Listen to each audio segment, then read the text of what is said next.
Ahoy! AntKeepsGaming here, and welcome to another episode of a new podcast approaches. And with me, as always, hey, this is Ninja Game from Smash Datalyzers, and welcome back to another episode of a new podcast approaches. Extremely excited for this one because we have a guest that we've only gone once, but happy that he's here again. But I'll give it off to. Hello, you wonderful. Did he cut off? I don't know. Sorry. Hello, you wonderful people. The wonderful GoldenStar here. Can't really give a long intro today. Sorry. And next we have SpaceKing. Hi, back again. I had so much fun last time. I had to show up again. No, actually, no, I've been kidnapped. Kidnapped. You have kidnapped you. Yeah, you're in the hole with Shovel Knight for Smash. Get digging. Ouch. Okay, and I guess I'm the guy who points to our guest. We also have a wonderfully great person on today, a big guest. Give it up for PapaGenos! Hey, what's up, buddy? Welcome back. These intros, don't worry, they never go well. Don't worry. It's kind of a thing on the show anyway. They're doing great. yeah. I've been on here a couple times now. I can tell that it's just sort of tradition for the intro to go go very poorly. As we call today Curse Day, something always goes wrong when we do the podcast. But anyway, welcome back, PapaGenos. This is your second time being on here. SpaceKing, this is your third time being on here, so welcome back. So yeah, welcome. So yeah, the first thing I want to do is see how you're doing and YouTube and stuff. I said we talked a bit about Super Switch Heads. If you guys don't know, I listened to Super Switch Heads. It's another podcast. The guys are great on there. I highly suggest everyone check it out. PapaGenos managed to get on there. The person that they kept talking about managed to get on there. I'm so glad you got on there and stuff. So how did it go with the guys? Because the guys are great, aren't they? Yeah, that was really fun. Thank you so much for introducing me to them, kind of setting that whole thing up. But yeah, that was great. That was a really fun recording we did and everything. Those are a great group of guys. I'd actually love to appear back on their channel as well. So maybe we'll be around too eventually for that. Yeah, that was a really good recording. I had a lot of fun. So again, thank you for that.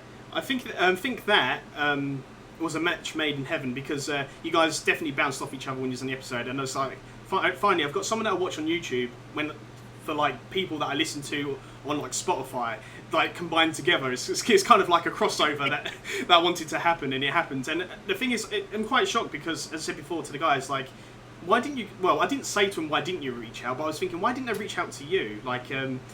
Because obviously every episode or the podcast they do, they mention you, and I highly suggest everyone check out the episode he's on as well. I can't remember what episode it was, but you guys just check out the channel. You see him on there. But what makes me laugh is you're on there. You're one of the highest viewed video on their channel, which is good. Oh, cool. Which is next to, if you don't mind me saying, sex in video games. That's the second highest one. what? Yeah.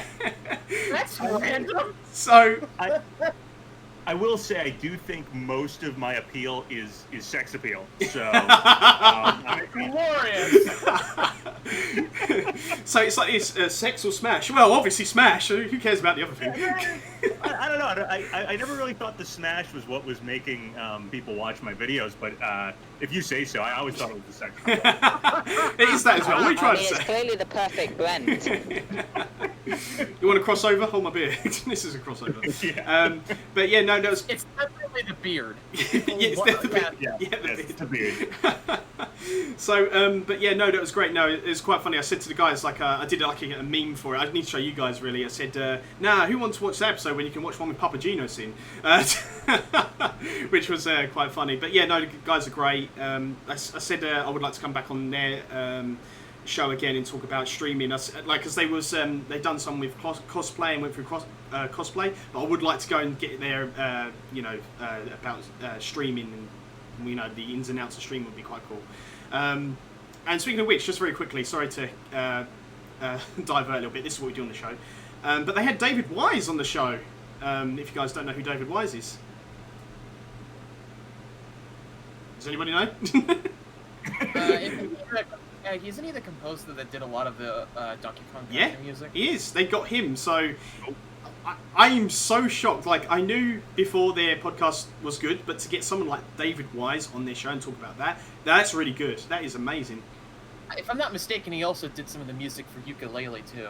Yeah, ukulele and stuff like that. And they was trying to, it was funny because they was trying to get stuff out of him, like, and a new Metro game, and he didn't say anything, which was quite funny, yeah. No, the guys are great. I would like to go on their show again. Awesome. Apart from 2 a.m. in the morning for me when they do it, so. But yeah, we got PapaGenos on again. It's great to have him on. So if you guys haven't checked out his YouTube channel, I suggest you check his YouTube channel, which will be in the description, so make sure you guys do that. And we're going to ask you some questions, like just catch-up stuff, really, like the speculation sort of stuff and everything, and where your thoughts are at the moment with the speculation. Also with SpaceKing here, I'm sure he's got maybe some questions to ask you as well. Maybe the guys have got some questions as well to ask you to catch up with you on, sort of thing. So I mean, I got speculation written down for the last show notes, but I mean, we could get into it now if you want. I know it's completely speculation. You like a good tinfoil hat theory as well, especially with Geno. So, as you said before, anything with Geno. I mean, if it's a tinfoil hat theory, if it's a well accepted theory, I'm happy with those too. It just tends to be tinfoil ones. Yeah. So there is something which I watched. I say about the Super Switch Heads, mention you in every single episode, but I mention you every single episode on this podcast as well. So, like, I watched PapaGenos' video. But yeah, when you was going on your latest video, when you talked about the whole 7/7 is still in the running, that whole 7/7 thing, Sakurai could have recorded it on the 7th of the 7th, but could be released in September or something for Geno, which is quite interesting. So I don't know. I mean, do you want to talk about it more, PapaGenos, or do you guys want to jump into it? I mean, I can talk about it briefly here. There's not too much more about it, really, but so there was that whole tinfoil hat theory about getting Geno on July 7th, which would be 7/7. It's also it's a star festival in Japan. It's a Japanese star festival, so obviously 7 fits Super Mario RPG Legend of the Seven Stars. Star Festival fits that as well. And then our next fighter is Challenger Pack 7 for Fighter 77. So there's just a lot of 7s and stuff there. So there's that wild theory about all that lining up and potentially getting Geno possibly released on July 7th, but obviously we're far past that now. But yeah, someone messaged me and had a pretty interesting idea, which was that Sakurai doesn't, when we get the Sakurai Presents videos, it's not like they were recorded the day before. They're usually recorded like a month or 2 months, before we actually get the character. So someone had the theory that maybe on 7/7, maybe that's when Sakurai recorded a video for Geno showing up in Smash or something like that. And, when Sakurai actually, let's say Geno comes out a couple weeks here or something like that, and Sakurai says in the video, like, I'm actually recording this on July 7th. It's a Star Festival. It's 7th. He makes a whole mention of that whole thing. Yeah. It's a possibility. I mean, it's definitely a way out there theory. I'm not, like, expecting it whatsoever. But it's kind of interesting to have 7 theory be like, oh, yeah, I guess it isn't totally dead yet, because it's possible Sakurai recorded on that date. And we didn't get it on that date, but maybe it was recorded on that date, and it'll still get, like, mentioned or something. I did say if we ever got a reveal. I mean, we did get a direct on the 20th of July. We did, didn't we? Was it direct? No, it was a mini direct. Was it? I can't think what it was now. Partner showcase. That's thing? the one. Yeah. So I couldn't think. I was like, what was it? I said if we ever got a Smash reveal on that, because it's my birthday, I'd have to main that character, regardless. I just have to. But yeah, that was. I have a new theory though. Yeah. What if Pack 7 is Geno, but he releases next year on 7/7? We would have to get rapid fire 4 more characters at the end of next year. I mean, that's another thing in itself. Where I'm glad you brought that up as well, because we're supposed to be getting this DLC for 2021. Is it? What month is it? It's 2021, but is it like December 2021. So yeah, the end 2021. So obviously, what's happened around the world, it's slowed stuff down. But I mean, they haven't changed the date when the DLC's been released. So will we just get like as you said, just bam, bam, bam, bam, bam of DLC just come out, or something, just a heap of DLC just thrown on us, or something. I don't know. Yeah, Well, it's a real possibility. We're technically behind right now. We have one fighter revealed and released, and we're about to enter, quarter 4 of the 2020. So if the pass was for 2020 and ends at the end of 2021, we're doing the 4th quarter of 2020, and we only have one character revealed and released. We don't have the next character, shown off to us, revealed yet, and we have 5 characters total. So there's a strong possibility we get a character revealed soon. It takes a month or 2 before we get them released, and then we might get our first character of 2021 and have 4. We might have all only one more character this year or something. It could happen like that, which would be kind of crazy, but it would make 2021, like you said, kind of rapid fire. It'd be like every 3 months we'd probably get a character revealed, released, revealed, released, revealed, released. So that would be kind of cool for 2021, but who knows, like you said, with the way things have been slowed down and everything this year, who knows if that 2021 December date is still going to be when we get everything. I was going to mention that. I feel like with the whole pandemic and all of this, and how and Nintendo's not, fessing up to it as much, but it has absolutely drastically impacted their schedule for sure. So I do personally wonder if we might see Smash Fighter Pass 2 run into early 2022, and it wouldn't shock me if it does. I could agree with that. Yeah, I mean, just the way everything else seems to have slowed down. My assumption here is that 2020 was probably going to be a fairly slow year for Nintendo anyway, just given the games that they've shown off, Metroid Prime 4, Breath of the Wild 2. I didn't really expect either of them this year anyway. So, I feel like a lot of the big stuff they were going to do this year was probably, not their main. I think they were more shooting for next year, I think, anyway, with a lot of things. But I think with the pandemic, a year that was supposed to be a little slower has now gotten to be, almost a drought year. So it's kind of unfortunate. But that said, if everything is getting pushed back to next year, we may have a extremely eventful 2021, which would be pretty cool. And this also begs the question, what does this mean for DLC? Because obviously, as you guys know here, that the team that worked on the Smash Wii U and 3DS team is still the Smash Ultimate team, have now ceased making DLC or stopped creating content for Smash now.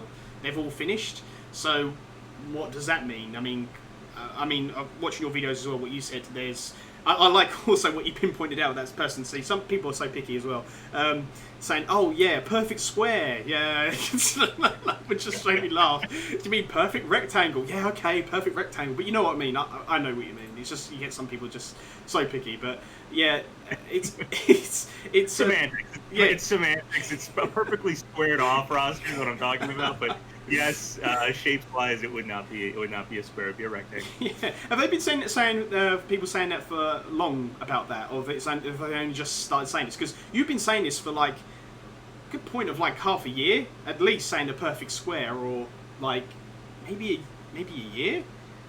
And people, I've heard. I mean, people have pointed it out to me before in the past. I've just usually not addressed it, and I don't know why. Last video, something came up about it again, and I was like, I'm just gonna say something about it. What I mean is that it's squared off. It's got 4 corners. Yeah, which is quite funny, and that's quite interesting about that. It's like, is the second pass the final pass? If it makes more money, do we get more DLC? But then the team has stopped ceasing development on it. Are we going to get Echo Fighters, which is a missed opportunity, kind of? Yeah, it's really up in the air because they've like pretty much all but said outright, the end of the second pass will be it. That'll be the end of it. But they haven't really said that yet. Like, we haven't had Sakurai Presents where he just straight up says like, that DLC there won't be a pass 3. Like, because he could say that just to set everybody's expectations. But instead, it's just sort of been like kind of what we got for Pass 1 too, where it's like, and it'll end here. That's when Pass 1 ends. So I feel like Sakurai is always kind of looking like to past where he might go and not liking to set those what do I say, limitations to everything, because sometimes he goes above and beyond with stuff. I'm not expecting anything after Pass 2, but I also wasn't expecting like a bonus stage, and we got small battlefields. So yeah, it's so that's why I've thrown out there, like, what if we got some bonus fighters, but they were like Echo fighters? Because I always thought Echo fighters were kind of underutilized. And 4 more would complete that perfectly squared off roster. So it's just interesting speculation, but I'm not really expecting it. Yeah. It's one, as I said, like, it's a shame. I don't understand the point of the Echo Fighters. I don't know if it was just to get a certain character, an excuse to get a certain character in, but then we've got so much potential for other characters. It's just really weird to me. It's just, will they be coming at the end of this pass? Who knows? And also, going back to what you said about Sakurai didn't outright say it, which is a good point. They just said the 3DS and Wii U team are ceasing production. But and then it goes, but here's the Smash Ultimate team with new DLC. Yeah, something like that, or it could be something like, the production has ended in 2021, but we, that's also when your final character is going to release. But we also have like 2 more characters we've worked on, or 4 more Echo fighters, something like that. Like, I could see something just being sold after that date or something. I don't know. It could always just be a break as well. Yeah, that too. It could be a break for them, and they could say something like, Smash Ultimate, we're gonna keep this game going indefinitely and just make characters, but we're taking a break after 2021. So that's possible too. What do you guys think about the prospect of maybe like they do what some people suggested that they should do for Smash 4, and that they would just port the game to the next system and just continue adding characters to it? I think that's the best option, in my opinion. If I had to choose where Smash should go next, that would be what I'd want to do. I don't really like speculating about the future Smash game after this one, when we still have 5 more characters. I see a lot of people saying stuff like, we'll cut the roster down, or we'll have to do this, because Sakurai basically said they're going to have to for the future, and they'll have to change the game up in some major way. And I agree, that's like probably what will happen. But if I had to choose, I would say just make Smash Ultimate like a never-ending game, or at least indefinite for the time being, where they just keep adding characters. If they make a new Nintendo system, you port it, you keep adding characters. I don't know what the copyright specifics would be for the characters they have for that. But that would be what I'd want to do. I just don't think I'd be as excited about a future Smash game, if we get a few characters cut off of this roster, and then add some Probably more. more than a few. Yeah, it'd be more than a few, you're right. It'd probably be a bunch of the Echo fighters, and possibly a lot of the third-party characters, which are some of the most hyped characters on there. So yeah, I just think it would be a whole different beast if it's not just adding, more characters getting into Smash. In the future, it would be something very different. So I would hope, that they just continue Ultimate, but I don't know what they're going to do for the future. Again, we have 5 more characters till the end of next year. Then they're going to take at least a break for whatever. So, we'll probably have a few years here with just Smash Ultimate being the relevant Smash game regardless. So I'm just going to enjoy that for the time being. Yeah, I kind of agree with that. It's like, yeah, what they do, but then kind of live in the moment at the same time. I'm liking Smash Ultimate at the moment. It's a shame we haven't got any more like modes. I mean, don't get me wrong, Sakurai worked hard on the game, obviously getting all these characters, getting more characters, and World of Light. But it would be great to have like a return single player game. Like, everyone's here, so why can't we have Subspace Emissary in Smash Ultimate? I've always said that'd be quite good. Even if it's just reused cutscenes and stuff, it would be great if we could get upgraded ones or more. Speaking of which, Lucario to Mewtwo, God, that still always gets me. I was like, because I was thinking a CGI cutscene of Mewtwo, and then it's Lucario. Yeah, well, they upgraded. Lucario's cooler, don't at me. at him. But yeah, no, I always think they could have done that, or add something else. Like, don't get me wrong, I don't play the like mini games like Break the Target. Well, I didn't really play Break the Targets unless I had to unlock a character. Same with the home run contest. I don't really play that either. I mean, because I think back in the day, that's what was great about Smash, was the ways you unlock characters, I think. But yeah, no, I don't even want to think about like another Smash game. As even if Sakurai wants to do another Smash game. But as you said, it'd be good if they could just keep adding DLC. I always said about this about wrestling games. I used to be a big fan of wrestling games. Not much anymore, but I used to be. Just have the same wrestling game, and each wrestling game just add the new wrestlers to it each time, or with a new design. I always thought that would be a good idea. Same with Smash. They could have done that, but who knows? Yeah, I prefer that approach, especially with Smash, where the character getting in the game, which character is and everything is a huge part of this game. I mean, there's a reason why this game, a big exciting thing about this one was everyone is here. I don't think if you did that for another fighting game, it would be as hype. I mean, it would be cool, like, oh, cool, they put all the past characters, we've ever had in Street Fighter or Tekken or whatever, that we got them all back. It would be cool. I'm sure fans would be really excited to hear that. But it's not the same as when it happened for Smash, because the characters are from so many different types of games. So that's obviously a huge appeal of the game. So, yeah, going forward, if, the game after Ultimate has cuts, I don't know. It's just not going to probably have the same punch that Ultimate has. So preferably, yeah, I'd rather get it ported and just add more DLC, or just continue DLC in this game, whatever it is. I prefer continuing Ultimate rather than rehauling everything.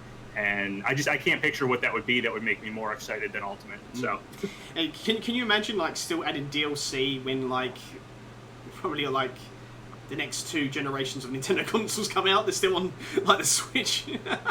Smash Ultimate. Just Sakurai say I'll quit after Ultimate. 20 years later. It doesn't. Why did I say that? It doesn't Why end. did I say that? Not until the roster's at 150 characters. Why aren't these fans satisfied yet? It will be. If they add Isaac, I will never ask Sakurai for anything ever again. Me with Waluigi. Master Chief or Marina Lightyear's gimme. That's what I say. Why the hell does this person want the Battletoads so bad? Battletoads. or some other random Pokemon or something. If we got Steve and Master Chief, I could honestly see people say, hey, I'd like to see the Battletoads. I can honestly see that. Yeah. I mean, some people want it because, there's someone out there that wants a character for some reason or some way, shape or form. Yeah, absolutely. I mean, I've got a friend and he's crazy honestly, about if the Battletoads get in before Conquer, I'm gonna be disappointed enough. That is the thing, though, right? It's like if we get Master Chief, then people are going to want other Microsoft characters. It basically, like you just said with Conquer, it happened with Banjo. We got Banjo, and it's like, okay, well, where's Conquer? Once you add one character, it just opens up a can of worms to add even more. We have Capcom characters, but there's also I see where's 5. Dante? What? I said we have Capcom characters, so I said, where's Dante? Yeah, exactly. It's we have Capcom characters, but we don't have Dante, we don't have Phoenix Wright, we don't have Beautiful Joe, so it's it just never ends. Once you add a character, it opens up other possibilities. Even when Cloud got in, and I think so many people were just shocked that Cloud ever got in, it suddenly opened up character speculation to way outside of the parameters people were expecting before to I think anybody can get in now, and it's just crazy. Before we move on, has anyone got any other questions about that? Because I would like to talk about Cloud. If anyone's got anything else, C&J, where SpaceKing? No? I think I'm good. Cool. Right, so there was a video released that I started watching, haven't watched all of it, by Block Content, a friend of yours, PapaGenos, for the Speculation Squad, and also been on the show as well. He goes over some 4chan leaks. Depends on how you guys interpret them. I mean, I don't do 4chan leaks when I try and do speculation. I don't do it all the time. It's kind of when I do speculation, it's kind of my own opinion, my own sort of twist on it. I don't really do 4chan leaks. But he covers them, but it doesn't mean he believes them or not. This is what I'm trying to tell everybody, is if someone does a 4chan leak, doesn't mean they believe it, okay? Just saying this right now. And depends if you do believe them or not. But there was something about a 4chan leak by Anonymous, obviously. I'll read it out very quickly. Check out Block Content's new video. It's leaked Smash Ultimate, Square Enix newcomer details, no more fighters, leak speak. It's to do with Cloud and the hero situation in Square Enix. Now, as I said before, it depends what you guys believe, but I want to go through it to see what your opinions are with this, not just this leak, but obviously the whole Square Enix thing about that, because then we can go back to Geno. Because he's Square Enix, isn't he as well? I believe. Yeah. I mean, Geno's in a weird situation because he's a Mario character owned by Square, but yeah, he's a Square character. Yeah. Cool. So I'll read out the post and let me guys know what you think. I'll try my best. I'm not very good at reading out stuff, but I'll give it the best. Okay, so this is by Anonymous from 4chan. Okay, I'll get straight to the point. I have information regarding Square Enix and Super Smash Bros. First off, no, we're not getting another character from this company. With that out of the way, let me reveal a few... Is that the leak that block content just covered? Yeah, that's literally what I just said. But yeah, that leak is full of it. Yeah, I know, this is why I wanted Papa's... There's a literal interview saying that Square Enix was easy to work with to get Cloud. Yeah. Not in Ultimate, but in Smash 4, but... Yeah. See, this I did 5 seconds of research and found that. Yeah, I just wanted Papa's take on this, but not just that, but the whole Geno, Square Enix, and also Hero and Cloud and the whole situation.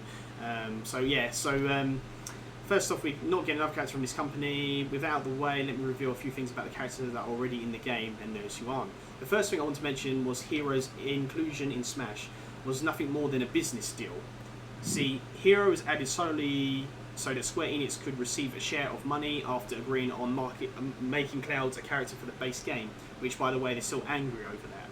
In regards to the poor representation of Final Fantasy, it's because of two main factors. The first being the price of the usage of every character, the song in the game. To my understanding, out of all the third-party characters, Nintendo had to pay to use. Cloud and Hero are the most expensive secondary factor as for why their FF representation is poor. So Super Smash Bros. Can't conflict the law of Final Fantasy, whatever the hell that means. I know that sounds stupid, but you know, you want to blame something that blame Nomura, I think it is. And then he goes on to say, I'm just going to click on this. The law of Final Fantasy, I know sounds stupid, but if you it's the same thing. Another thing I want to add are the characters I don't know anything about, how Trials of Mana and Bravely Default got added to Spirits, but what I do know is that this will be the last bit of Square Enix content you'll see in the game. Fan favourites. Wait, did you just say Bravely Default? Yeah, I don't remember this either, but I'm not quite sure. I don't think it was a Spirit event. It was Trials of Mana and... Yeah, that's it. Yeah, see, that's that anyway, but I don't remember that. That's a dead giveaway. The guy doesn't even know what series he's talking about. I mean, like, the Octopath team. I mean, yes, Octopath and Bravely were made by the same developer, but the guy doesn't even know what he's talking about. I mean, what's the Bravely Default, guys? What? All these guys are the same. They're all math. We all know this. Papa Byleth. I always remember that. No. Corrin isn't math. He's Corrin. Dark Corrin. Yeah, he's Dark Corrin. We love that. Literally, we mention it to some of the guests sometimes, and we reference that video all the time, and they just laugh. So Square Enix contents in the game. Fan favourite Sora will not be included in the game due to Disney owning part of that license and due to conflicting law reason that Final Fantasy has. As for Geno, Square Enix is completely fine letting the character be playable, and at point during Smash Wii U 3DS they wanted him and Tetra to become characters. However, Nintendo is one who for some reason is preventing Geno from becoming playable. I don't know exactly why Nintendo refuses to make Geno playable, but I think a Paper Mario interview might have something to do with it. I don't know about that interview. So that's all that. So what do you guys reckon? Papa, we go for you first, and then we think about. Sure. This. Yeah. I mean, it kind of was already pointed out here, but the biggest giveaway to me that it probably isn't legit is that they said Bravely Default and they meant Octopath Traveler. So it's hard for me to believe someone has inside Square information if they don't even know what is publicly known. But yeah, I mean, it's the thing with like anonymously posted leaks like that. You know, a lot of times you got to be really scrutinize them a lot, and you know, kind of just I keep a lot of them in the back of my head. I do read them. I do watch content creators that cover that sort of thing. I don't think it's a bad thing to cover. I don't think it's a bad thing to follow. I think it's fun to daydream about characters and stuff. I think it's fun to think about things from all different angles. So, if somebody anonymously puts something up there, and maybe 1 out of 1,000 are real, but sometimes it's fun to still read somebody's basically their speculation or their fantasy, for Smash. But then every time there is that gem that ends up being legitimate, so that's always pretty cool. But as far as this one goes, I'd say it's probably fake. We found out later on that Cloud apparently was not difficult to get in Smash, or Square wasn't difficult to work with. I think the multiple Spirit events we've gotten, and we've gotten Spirit events into Fighter Pass 2, Trials of Mana and Octopath Traveler, I believe, were both Fighter Pass 2 timeline. So I think Square is still on board for DLC. Whether or not we get another character, not confirmed, but I think they're still, on board for Smash DLC with those 2 Spirit events. So a Mii costume or something in the future, or a playable character, I don't think is outside the realm of possibility. I would say that one's probably just totally fake. No, I definitely agree. It's as you said, like the thing is, I've always said this to like other people, like whoever cover fake leaks, because they cover a fake leak, it does not mean they believe it. It's just, as you said, literally fun to speculate, and I will keep saying this till end of times. It's just good to speculate on all stuff like this, and yeah, totally. I mean, I get the same thing. I mean, I try to like really filter what I talk about and what I don't talk about to, stuff that seems interesting or I feel like hasn't been debunked yet. Occasionally something will slip through and it has been debunked and I didn't catch it or whatever. But I try to just talk about stuff that seems to have either guessed something or somewhat plausible because of some theory about it or something like that. But even then, it doesn't mean I believe this stuff. Yeah. Like it usually just means I'm just following it all. Yeah. I'm just interested to see if we can, kind of take all these different, little pieces of evidence or just interesting things to talk about and see what kind of tapestry we can weave that might lead us to a character. Like that's the point. So yeah, I hold absolutely nothing against people talking about leaks or covering leaks or whatever. If they're leaks in quotes here, end up being fake and whatnot. Totally fine with me. I really have no issue. I'm always surprised how hostile people can get over that sort of thing. Yeah, totally. And like what Matthew said on Super Switch Heads, going back to that, this is what he said about like how you present yourself. You're completely unbiased. Obviously, you got Geno, but obviously Geno speculation you always want to talk about, which is great.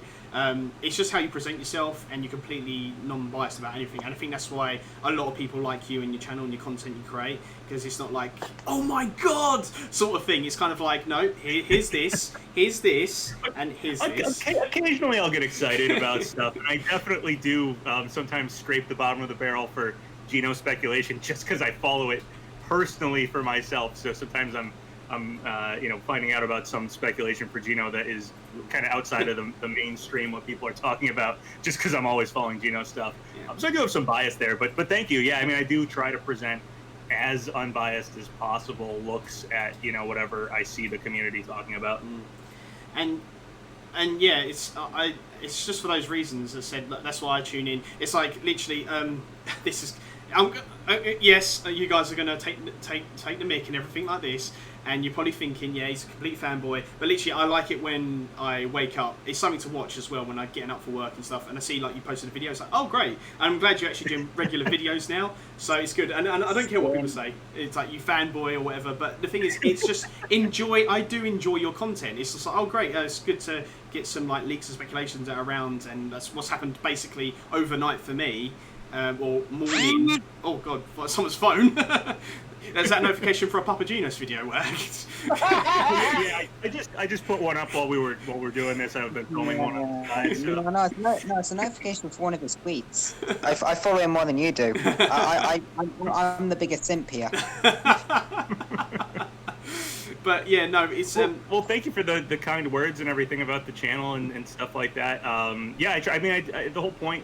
When I started the channel was to try and make a channel about speculation, specifically Smash Brothers character speculation, in a way that I would have wanted to watch, because I kind of wasn't, before my channel came out, I wasn't seeing too many channels cover things the way I would have wanted them to be covered, and I was always just kind of lurking around Smash boards, reading the threads, because that's where I always found the really worthwhile Smash character speculation to be.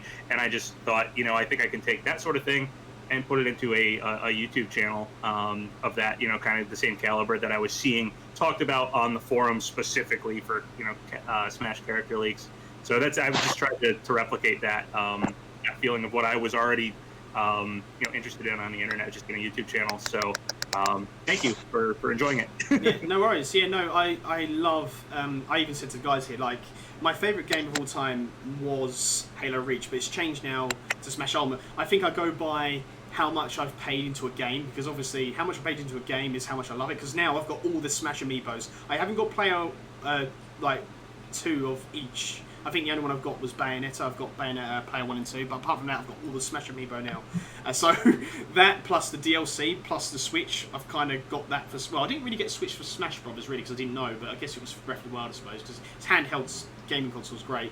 But you know, I got the special edition. I got the GameCube controller. I got the Pro controller, the adapter. I bought all the DLC, got all the amiibo, and probably most of them twice as well. So, yeah, if we're going by how much of like a money hole, like what game series is probably you know, taking most of my money? Yeah, it'd probably be Smash Ultimate specifically, or Smash itself, I guess. I guess the Zelda series overall would probably be my. Yeah, I'd still say Smash. I've probably spent more overall because of the amiibos. yeah. How much sunk into them and how much I wanted them anyway. So. With Smash, you could also argue certain series that introduced you you bought for Smash. Like you could argue people who bought Persona 5 because Joe got into Smash could argue that is linked to Smash as well. Yeah, that's true. Yeah, people that buy into certain series just because they're interested in their Smash appearances. That's a big part of Smash for some people. Is that we're the hardcore fans. Like we have certain expectations and characters that we want to see, but there are a decent contingent of people that they got their characters that they wanted years and years back, and so every time they get to somebody new, it's just like it's something cool that I get to learn about this guy I didn't know about before. Mm. It was the same with totally. was it? With people who bought straight up a PS4 for one game. I mean, I've done it with Smash pretty much all the time. Like when I played Smash 64, I didn't have the game, but I played around someone's house. When I went to Brawl, I got a GameCube for Brawl. When I got well, not Brawl, Melee, whoever you say it, I got a GameCube for that. Sorry. Then Brawl, I got a Wii for. We got Smash 4 and 3DS for with like 3 amiibo, and then like it's literally has been the only time I bought a Nintendo console is for Smash. And like when I saw Switch, I was hoping Smash would come. I don't know if there was rumors round when the Switch came out for Smash. That was rumors right away. It was like everyone was saying, "Oh, it's gonna be a Wii U port." Then everyone came back, and people were still saying it's gonna be a Wii U port.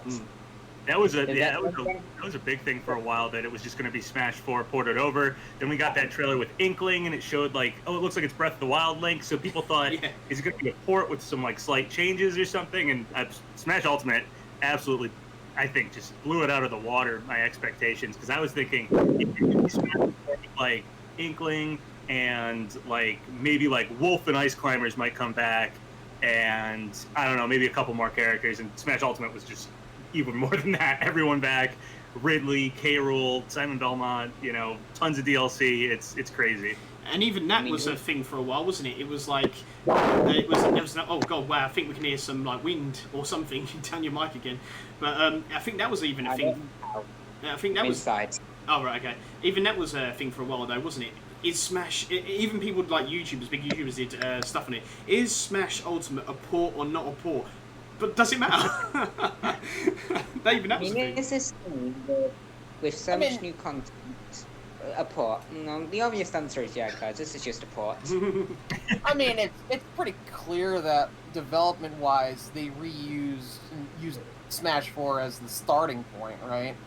I mean, reuse animations and stuff like that. But it's not a port. Yeah, I mean, it's such a weird thing to decide. When does a game become when is something a port and when is something just built off of the last game? And honestly, I mean, at this point, it's like, I know people were like arguing about that before base game came out, but at this point, it's like, does anybody really care anymore? Like, Smash Ultimate is what it is. Like, as far as whether or not it's a port, it's clearly different than Smash 4. There's clearly a ton more content So yeah, I mean that was like an argument again before base game came out. Basically, just I think trying to downplay what we were actually getting, but it's pretty awesome what we got. So whether or not they built it off of Smash 4 and didn't change enough or whatever, I don't care. This game's really good. yeah, exactly, yeah. It's like, I just love it back in the day when everyone was like, is it a port, is it not a port, what makes it not a port, and what doesn't make it a port? It's just like, really? Who cares? Yeah, it's also like, if I take a game and I port it to a different console and I change one thing about it, does that make it a port with a single change? Or if I take a game and I port it over to another console and I change 150,000 things about the game, does that make it, like, at what point does it not become a port? It's just hard to say. It's the same thing as like, it's like the. Go ahead. All right, I personally pass it to the titles. You think it's about the titles? Yeah, Okay. and that's how I personally class it. Unless something's very obviously not a port, and they've just kept the same name. Super Smash Bros. Not a port. It's like the whole, you know what that argument reminds me of? It's like the whole, like, car collector's question. Like, at what point do you change enough parts on a car that it's not the same car anymore? Yeah, exactly. Like, you buy an old, beat-up car, but you get rid of absolutely everything and buy new parts to make it, is it a restoration, or did you just buy a bunch of parts and build a car? Like... Yeah. Oh, yeah, that's yeah, that's a good point. So, yeah, that was a big thing back then as well. I think we're going to just quickly go cover a few things over there as well. Like, when I saw Breath of the Wild Link, I thought, so does this mean Cappy for Mario? Because Mario Odyssey in that. I mean, he is in there, but I was actually thinking maybe a revamp of people's moves. I actually thought, when I saw Breath of the Wild Link, I thought there's going to be maybe an alternative costume where, like, or even get rid of the, I know you can't because it's Link, but like get rid of the Hyrule Shield and the Master Sword, but hear me out, and have a Guardian Sword and Shield instead with Guardian armor. I know we got that Mii, but for Link would have been so cool. Yeah, it would have been a cool alternate costume, and that sort of that idea that people were thinking when we just saw like the silhouettes of the characters, like will Mario use Cappy, like are all the characters going to be reworked to be totally different? I've seen that come up again. I don't really like speculating about whatever Smash is after this one, but that's sort of, I think, what I've seen most people kind of suggesting, besides just continuing Ultimate or porting Ultimate and adding more characters. The other option seems to be rehaul everything. So it'll be less characters, but everybody's moveset is like updated and completely changed, to reflect, maybe things that have changed with those characters or whatever, possibly cutting characters that are no longer as relevant going forward or something like that. So that was always a thought before we got Smash Ultimate, when we just had those silhouettes, especially because of Breath of the Wild Link. Are these characters going to be drastically rehauled, for whatever that next Smash game was going to be turned out it was Ultimate? Personally, again, I'd rather have Ultimate just ported forward and add more characters, but that is a possibility what they could do next time. I'm still upset about Sonic's one of my favourite game characters, and I'm sure you hear this a lot as well. I'm quite surprised for like his down special. They didn't do anything with the boxes, like with TVs, boxes. What would you call them exactly? I think they're TVs. They got screens. TVs, yeah, TV power-ups you get in the old games. Why didn't you have that for like one of it, like random one, like Mr. Game Watch's hammer, but you have a random power-up instead? I think that would be good. But yeah, I mean, Sonic has all the, like in Sonic 3, they have all the different shields, like the bubble and the fire shield. You could have, randomly spawned a TV and gotten something. Yeah, and not even that, like Sonic Adventure, you have the light speed dash, you could have done that. You could have done, like for another move, you could have done, even Sonic Mania, I'm looking at the release dates now because I couldn't remember. Sonic Mania came out the 15th of August 2017, right? And then Smash Ultimate 7th of December 2018. The whole year, they could have done that new technique he's got in Sonic Mania, if you guys played that. It's a drop-down spin dash sort of thing. Yeah, so, the drop dash. Yeah, cool. Yeah, that drop dash or something like that, and it's just like, oh, come on, seriously? And then we got like two of the same sort of move. I literally, when I play Sonic, I probably just use neutral B and then just normal attacks, because it's like, they're so similar. I don't actually know how to use them. It's true, yeah. There really isn't much of a difference between like his side special and his neutral special. Down special, yeah. Or down special, yeah. Down special and side special are basically the same thing, yeah. So it's so annoying. I mean, I just learned they were different like 2 weeks ago. but this is kind of why I doubt that they'll do a revamp, to be honest, because it took how many games for Ganondorf to actually use his sword? Oh, yeah. I mean, That's Sonic a still good has point. two specials with spin dash. I feel like Sakurai is in control in somewhat in the next game. He doesn't like to change movesets that much. He is pretty reluctant to update certain characters, which I find a little bizarre because sometimes he'll update other characters that I don't feel like necessarily needed a complete rehaul, and then not touch characters that everyone's been complaining or wanting, like, you know, something different from. So it's a little strange. But I am happy Ganon does finally use something a little more Ganon-like, that sword from that E3, was it before GameCube or like right when GameCube came out?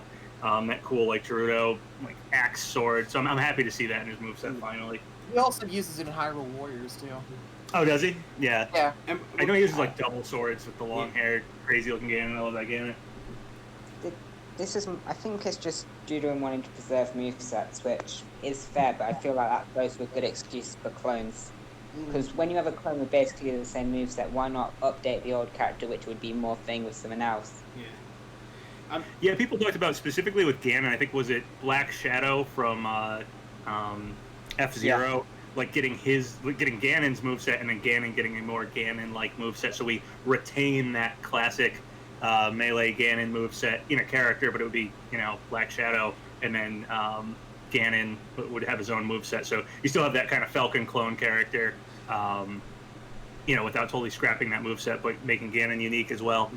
See, there was a mod, I don't know if it's Project M, but they did a mod where it is literally Ganondorf from Ocarina of Time, where he has a sword, has all that, and I guess you guys might have seen it, and I think neutral special charges up like kind of like a spirit bomb sort of thing, so you keep pressing it, charges it up, then you've got like, I think down B's like his ground punch he does in when you first meet Ocarina of Time. Spoilers, by the way, for a game that's been out for ages. About that game, that's not for Project M. Is it?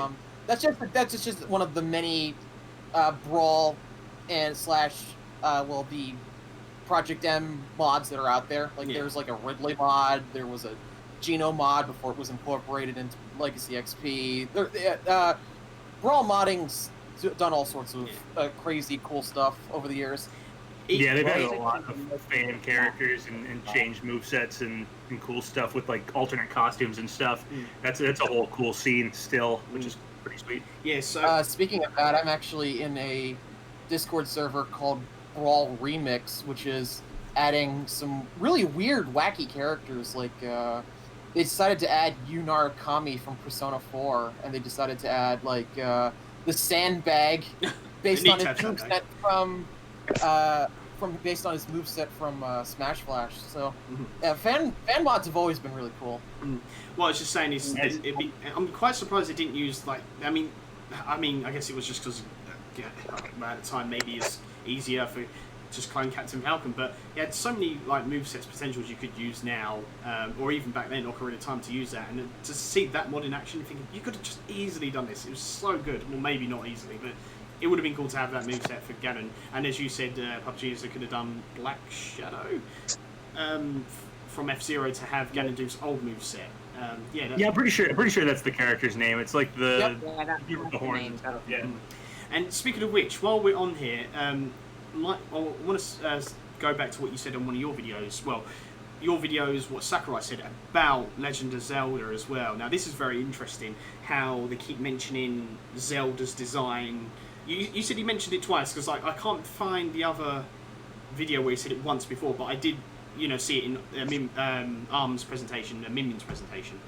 So yeah, he says it in Byleth's presentation towards the end. Byleth's presentation is rather long, but he says it somewhat towards the end. He mentions something about basically Zelda being when he got to see that's what it was. It was that he got to see Three Houses early, or something like that. And then he mentions he also saw Breath of the Wild early to like get the idea for Link's design and stuff like that. And he decided against Breath of the Wild Zelda and made Zelda. I think she's from Link to the Past, I think is what her design's based on in Ultimate. Yeah. And decided against it from Breath of the Wild simply because I think he said something like she's more of a researcher or something like that than a fighter. More into research than fighting. I believe that's the exact quote. Yeah, that might be it. Yeah. So anyway, the idea here is just that there's a lot of speculation. Breath of the Wild 2 may have a playable Zelda, maybe co-op or something. She has shorter hair. It looks like she's adventuring with Link. She's not obviously captured by Ganon anymore, or in that Calamity Ganon Link's the storm, princess. whatever you want to say. I was going to say, Link's the princess in this one. Yeah, maybe. Or they're both adventuring together. And I mean, the Switch, when it first came out, a big deal was taking off both controllers and constantly having 2 controllers with you. So I could see going for co-op. Breath of the Wild might be something they maybe had in mind at some point. So yeah, I could see that happening. And anyway, the further Smash speculation here would be, if Breath of the Wild 2 does feature a playable Zelda, would Nintendo possibly want to promote that by putting Breath of the Wild Zelda into Smash? Not the character I'd particularly want to see in Smash, as we already have 3 Links. We sort of have 2 Zeldas with Zelda and over 20-year-old spoiler alert, Sheik. Wait, but, Zelda's a boy? But I could see it happening if you play as Zelda in Breath of the Wild 2. You know, it might not be a character people would like to see take up one of these 5 remaining spots, because technically Zelda's, not technically, Zelda is already on the roster. But Breath of the Wild is a really popular game. Zelda being playable might be something they'd want to really push. Like, and she's also playable in Smash. I could just see it happening if she has a unique moveset for Breath of the Wild 2. Honestly, it looks like Link has some sort of weird arm thing. There was some, I think, concept art of Link with an arm mechanic for Breath of the Wild 1, so they might be bringing whatever those ideas were to 2, in which case maybe Zelda's using the Sheikah Slate, so you could bring over those Sheikah Slate moves, if she, again, is playable and uses them in Breath of the Wild 2, whatever that looks like, to a playable fighter, so she would potentially play very different than the Zelda we have. I could just see it happening. I could see that possibly happening. Again, not something I really want. I'd rather get more unique fighters, but knowing Nintendo and the way they choose things, I could see it happening. There's 2 things with that as well. With the Breath of the Wild Link, or Champion Link, or whatever you want to call him, I'm quite surprised he didn't use his runes as attacks as well. I mean, obviously you've got the bombs, but maybe side could be the magnesis or something else. That would have been quite cool, I think. Or use Shulk. You press your down special, you select what rune to use or something. That'd be quite cool. That. Yeah, I mean, there's definitely a cool moveset with the Sheikah Slate already, and whatever else they add into Breath of the Wild 2. So, again, while I don't really want a second spot taken up by a named Nintendo character we already have on the roster, just because I'd rather get a more diverse cast of characters here, I could see a unique moveset. I could see it promoting Breath of the Wild 2. And, like you said, the Sheikah Slate does seem like it would have a cool moveset. Honestly, when you saw Breath of the Wild Link in that, shadowy group of characters when Smash Ultimate was first shown off, when Inkling was shown, there was also thoughts of, are they going to have Classic Link and Breath of the Wild Link, and he'll have Breath of the Wild moveset? So, something like that. If Sakurai's been mulling that over in his head, I could see it potentially happening with Breath of the Wild 2 Zelda or something, maybe coming in, bringing those Breath of the Wild 2 specific moves to Smash. I was also thinking, when they changed Zelda's design, why did they change Zelda's design? I mean... Well, I'm going to guess it's just to represent the different timelines and stuff. That's another thing. I don't care. She's kawaii, she gets the pass. Yeah, so I didn't understand why they changed it. I mean, to be fair, I do like the Twilight Princess Zelda. But if we're going to go to represent all timelines as well, I don't know. Obviously we'll promote Breath of the Wild 2, but I don't know if they will do another Zelda. But then, as you said, and what Sakurai said, referencing Zelda and just like Zelda and Ganondorf, unless it's literally they're just going to make amiibo of them in those costumes. Who knows? So right, yeah. I don't see enough that said they wouldn't do that.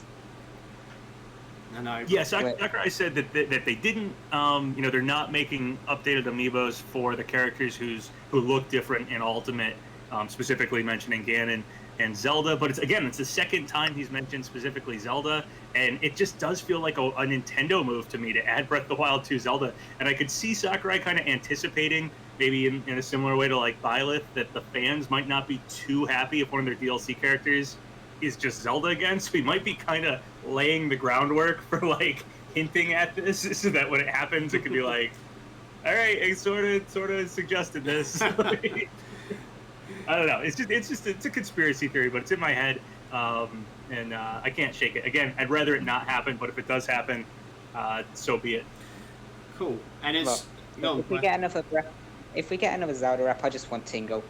He's the best rapper. I mean, that's the other thing. Like Zelda, like they have so many cool, like Midna, Skull Kid, Tingle, like Impa. There are a lot of cool reps they could choose. I mean, I just call Tingle cool here, but yeah, there are a lot of reps they could choose kind of harping up because I'm not up to Zelda. I've played Breath of the Wild and Majora's Mask, and that's it. So. I'm gonna start calling you Papa Tingle now. No. There's lots of cool characters to choose from, but Sakurai still seems to just pick more of the main characters. Besides Sheik, though, that's Melee, so a little different. That's very obscure. I mean, technically, Sheik is male Zelda. Huge spoilers, I know. So he tends to just pick the Triforce holders, the kind of main characters from the Zelda franchise. So I could see, that as I don't know, Breath of the Wild 2 Zelda just seems like a choice. It feels like something Nintendo might choose, thinking, oh, fans will love this because people love Breath of the Wild and we want to promote our new game. And I could see Sakurai being interested in potentially what that moveset could hold if it did have like the Sheikah Slate and stuff. It just seems like one of those choices that the fans doesn't really choose, but there's a pattern in Smash that sort of leads to that kind of character choice. So I could see it happening. There's speaking about Amiibo as well. I want to bring something to your attention. So when I was looking for an Amiibo, what are they going to do with the DLC? Are they going to release 2 Amiibo at a time? Because if they do that, this could be nothing. This is just me probably over speculating. But if they release 2 at a time, what I've worked out, the last DLC Amiibo will be by itself unless they release 3 at a time. I didn't know if you thought anything about that or anything. I know the Amiibos before. I think some of them released 2 and some of them released 3, or were they all 3? I'm trying to remember here. I think some of them released 2. 2 more specifically, like the last ones, like Quam and Dark. No, not Quam and Dark Samus. Richter, Dark Samus. I think that is the only 2 one. Yeah. Yeah. Okay. Yeah. I think you're right. I think that was the only one that did 2. But anyway, we have already seen that they don't need to release the same amount every time. So they could do 2, whatever it is, up until they get to a point where it's like, okay, and then 3, and drop them. So we'll have to see. I mean, I was a little surprised Hero didn't get alternate costume amiibos, just because that would be so great for Hero. But maybe we'll get them from someone else. Byleth on the Smash website. The picture of Byleth is both male and female Byleth, so I hate to harp on Fire Emblem bias, but I could see male and female Byleth being the one that gets the alternate costume extra amiibo. To be fair, I mean, 4 players may be a bit much. Yeah, it is a lot. We have Pokemon Trainer, okay? We have 4 amiibo. We have Ivysaur, Squirtle, Charizard, and Pokemon Trainer itself. So I mean, but to be fair. They're technically different characters. Yeah. I could also. I think the thing with Hero too is that I imagine some of the amiibo sales go to Square. Yeah, that's what I was thinking. Yeah, and if they do, I could see Square pushing Nintendo to be like, "Yeah, make 4 amiibos for our character." So we could get more money. I mean, they did with Cloud 2 amiibo. Yeah, they did 2 amiibo with Cloud and Bayonetta and Corinth. So. Honestly, I'm surprised Although I think those. Go ahead. I was just about to say, I'm just surprised that the Erdrick cult didn't happen. I can understand the other 2 because, they're nowhere near as iconic as Erdrick or important. You're gonna make some fans now. At him. I am a little surprised. I honestly don't care about Dragon Quest, so I don't care if it's that bands.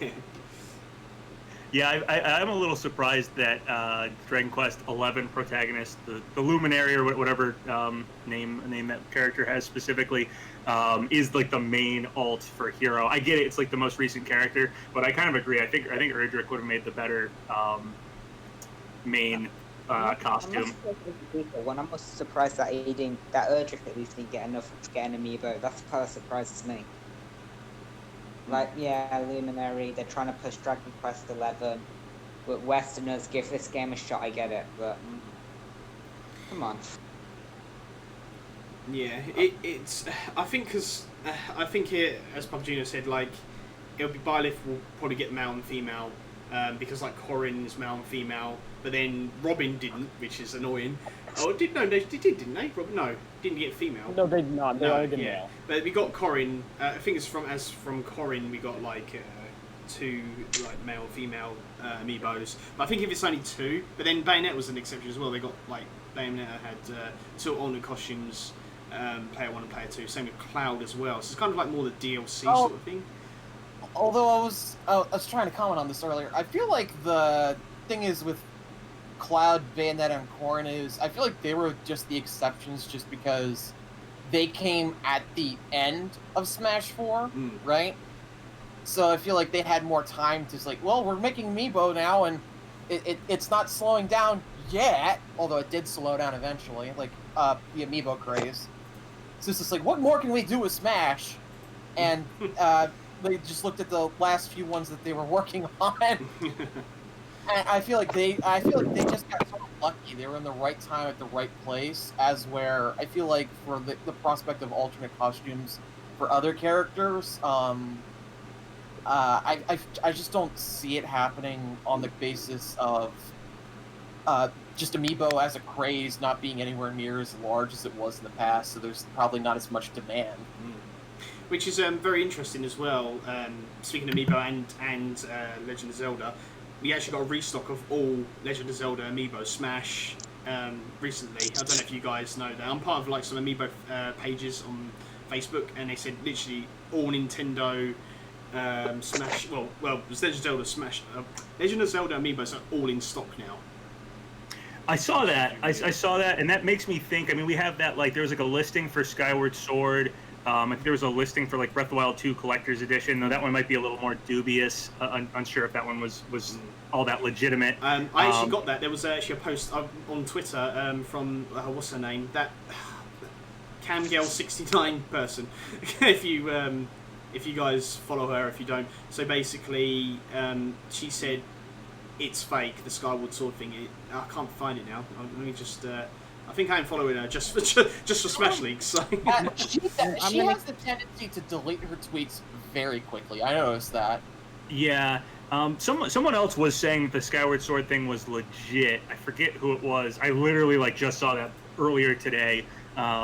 Someone else who's fairly credible, I think, was saying the Skyward Sword listing was legit, but not the Breath of the Wild 2 Collector's Edition. But on that note of the Amiibos that got doubles, the last 3, I totally agree with that sentiment about it being just kind of the right time. Amiibos were really popular. Then those alternate Cloud, alternate Corrin, alternate Bayonetta were like store exclusive. I think one was like GameStop, one was like Best Buy. So those retailers were probably pushing for those exclusive Amiibos, because that was like a big thing back then. And probably why we don't have alts for like Hero right now is Amiibo craze isn't as big. And honestly, we have the whole pandemic and everything like that. So physical manufacturing is like really hit hard by that. So making like, a physical product itself, not necessarily finishing these games, but getting, the games printed and on the store shelves, shipping them to the stores. Obviously, Amiibos are a physical thing. So yeah, I would imagine that might be why we don't get as many Amiibos this time around, and probably why those last few did get an alternate Amiibo. There was one other Amiibo, the Rob Amiibo, that got an alt, I think it was... Yeah, it was special. That was special because Rob's default colors in Japan is the Famicom colors. Right, yeah, so they made one default for Japan, one default for us, and then ended up just putting, the other one in the line. Like Japan got ours and we got Japan's eventually as like an alt costume. So that was kind of neat, but that was, I think, just by chance as well. Yeah, so, and also going back to the Zelda amiibo, this is like the second time they've kind of restocked, well, to me anyway, I don't know if you guys know, but like a full series of amiibos. Like, they've redone Smash amiibo here and there, like they put Ryu, Chrom, Dark Samus again, and Richter, but like for a full series to be on Nintendo's website again, especially Legend of Zelda, which is really weird, so I don't know if there's anything to that. So... I mean, I would assume something Zelda's probably coming. We know Breath of the Wild 2 is happening eventually.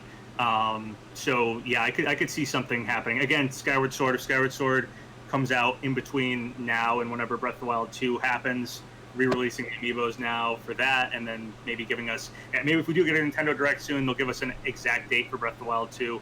And people might get hyped and then buy up those amiibos. But yeah, it is interesting to see the full line of Zelda getting restocks. Honestly, I feel like they're going to push Legend of Zelda very hard next year because it's their it's 35th their anniversary. if I'm not mistaken, Yeah, 35th anniversary. I assume it's so basically they're going to get what Mario missed out on. Yeah, I assume what when Breath of the Wild 2 will come out, they're probably shooting for next year, specifically to have it line up with like a Zelda 35th anniversary thing. So yeah, I could see them prepping for that with these amiibo restocks. I would love a 3D collection of Legend of Zeldas. That would be good. That would be awesome. I would love to see that. Just quick, this is going to sidetrack a little bit. This is you might be interested in this. So you said about the Silk Song not coming to the Switch, right, PapaGenos? Oh, I just said it wasn't in the Indie World Direct. I have absolutely... I hope it comes to Switch. Yeah. I was expecting it to get shown off at Indie World. That was just my own speculation. I thought it was confirmed. Yeah, it's been confirmed. It was in last year's E3. Yeah, I yeah. think As far as more proof. Yeah, no, I never said it. It wasn't coming to Switch. I just said it wasn't at the Indie World presentation. I expected it to be shown there. Yeah. That was my bad, by the way. I just saw it was like Nintendo. This come from Nintendo Live. New Nintendo infographic shows exciting indies coming to the Switch in 2020 and beyond. And it's got a picture of Silk Song, so yeah, that'd be good. Oh yeah, they tweeted that out or something earlier, right? Yeah, literally 42 seconds ago. Okay. So I just thought that'd be interesting to talk about. So before we move on to other stuff, because I was really hoping for Deltarune to be shown. Deltarune wouldn't be shown, but I was really hoping. So there is a few others. Literally, I could probably talk to you for ages about Smash. I really can. There is some other stuff I wanted to get to. So there was that Crash thing you talked about in your video about Daisy surfing on Lucaria. It looks a lot like Crash. So it's up to you if you guys. Those Sakurai picks of the day are so tough to like. Sometimes it really looks like he's referencing something, but Sakurai is also just like a gamer. I mean, we saw his house and how many video game consoles he has hooked up to his 2 TVs to play video games on. Yeah. So he very well might reference things, but it might not mean anything's coming to Smash. He might just be the referencing gaming because that's what he does. So yeah, it's an interesting look at it. And that was quite cool. There was something else I was thinking about, talking about now. Completely lost it. Is there anything else, like anything you want to talk about, PapaGenos, what you might be interested in talking about? If there's something you want to go over with us, like any speculations or anything that's happening? Nothing super in particular. We have like rumors of a possible direct next week, or at least by like it's weird. It's like we have a date like 28th or 27th. I think mattering to like if it's Japan time or not is like sounds like we're gonna get something. So it'll be the end of next week. But whether or not that's a full-blown Nintendo Direct or a partner showcase, it's not, totally clear. Never really is. And then we also have, I think there's some talk about by mid-September, like either late August or by mid-September, we should get a Direct. So, is that 27th, 28th date the Direct? So it does seem like we're going to get something fairly soon. Nintendo basically has to get out what they're going to have for the holiday season here. So I do expect some news soon, so that's pretty exciting. I don't know what you guys think about that. I don't... See, the 28th is a Friday and 29th is Saturday. I mean, have we had any, reveals on a Friday, Saturday? I might be wrong. But I mean, wasn't there a thing that they could be talking about Japan time? Right, yeah, exactly. So the idea would be we'd probably get it on the 27th, which would be a Thursday, which is when we often get stuff, and Japan would get it on the 28th, which, it'd be the same day, but different day of the week because of the time zones. Yeah, so Tuesday, Wednesday, Thursday, if any of you believe the Direct next week. I don't really know because there was. I can't remember who. It was a credible leaker, but I can't remember who it was exactly. But it was.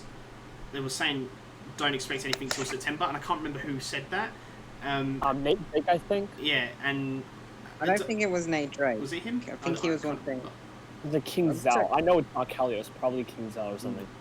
I honestly had heard a while back myself that certain like third-party companies were told to not send like direct stuff. So I don't know if they cut up their own videos or something like that to Nintendo until September at the earliest. But that was like 3 or 4 months ago. So I don't know if things have changed. I mean, it's like the very end of August. So you know, if they're trying to get something out there to compete with all these other game retailers that are putting stuff out, maybe they are ready to get whatever a direct or something out at the very end of August. It's still like in the same time frame as September. You know, so I really don't know exactly if this one is going to happen or not. We also got an Indie World this week, and a lot of times we'll get an Indie World, and then the next week we'll get a Direct. That's been a trend. So I think it usually means Nintendo's gathered up, you know, a bunch of game footage to show off to people, but they separate the indie stuff so that it gets showcased on its own, so it doesn't get kind of, what do I say? Lost in the crowd. Yeah, lost in the crowd. That's a good way to put it. Lost in the crowd with the bigger titles or the Nintendo first-party titles and stuff like that. So it does kind of make sense if they're finally ready to show stuff off, and maybe they've gone a little slow. Maybe they weren't sure on release dates for things. They might be around this point. They do really need to show stuff off fairly soon here to have anything ready for holiday season this year. And I can't imagine they'd go holiday season without much. They only have Pikmin 3 Deluxe so far, so I could see showing off those indie games, and then next week we get the rest of stuff shown off. So I'm hopeful it'll happen. Yeah, we'll move on to the indies very quickly in a minute. CJ, did you say you had something to say? I don't think so. Oh, okay. I heard your mic moving. I wasn't quite sure if you said something. All right. So that was, I remember the thing I wanted to talk to you about. So the speaking of, is it Nate Drake? I don't really follow them. I watch your videos on them, but I kind of just, I don't know. I just listen. Does that make sense? But then not at the same time. Really cool. Yeah. So I guess it was kind of like, you know, the original like Verge and Sabi and sort of all those sort of guys, and now we got like, well, I don't know how long we've had Nate Drake and all the other ones, and Fat Man on Ice and all those. But the whole speculation scene is just it's kind of like there. They've been around for a while. I think it was just that it matters who has Smash information or Nintendo information. But like Nate Drake and King Zell are from quite a while back. Good track record of stuff. Verge Ben just got like louder because of Smash information. Same with Sabi. At different times through this whole Smash speculation thing or whatever. But yeah, these are people who have had information for a long time, even if they haven't always been people covered in specifically Smash speculation scene stuff. Yeah, he, well, I don't know if he tweeted, but we saw in your video that about the pizza cry, the next character's going to make the cry. Dante thing? Yeah, Dante thing. I don't know what your guys' thoughts on that. I mean, I've never played Devil May Cry, and they said the pizza thing's completely false in that. I don't know. What do you think, Wah? Can I do one of my tinfoil hat theories? Yeah. Which I think, the pizza part, that's been confirmed to be nothing. The cry part, more debatable. Probably nothing, but I don't care. I'm gonna put on my tinfoil hat. You know who else makes crying noises when he speaks? WAHderfulGoldenStar. He's confirmed. He's confirmed. So yeah, this could mean anything. I would like to just quickly talk because I know you've got, especially PapaGenos, want to go over Indies Directs and stuff, and we went over the Rumored Direct, so it's fine. But yeah, Indies as well. But yeah, I don't know what to think about this. I mean, like obviously it could make you cry. You could say Devil May Cry. Or is it a character that will literally make a lot of fans cry?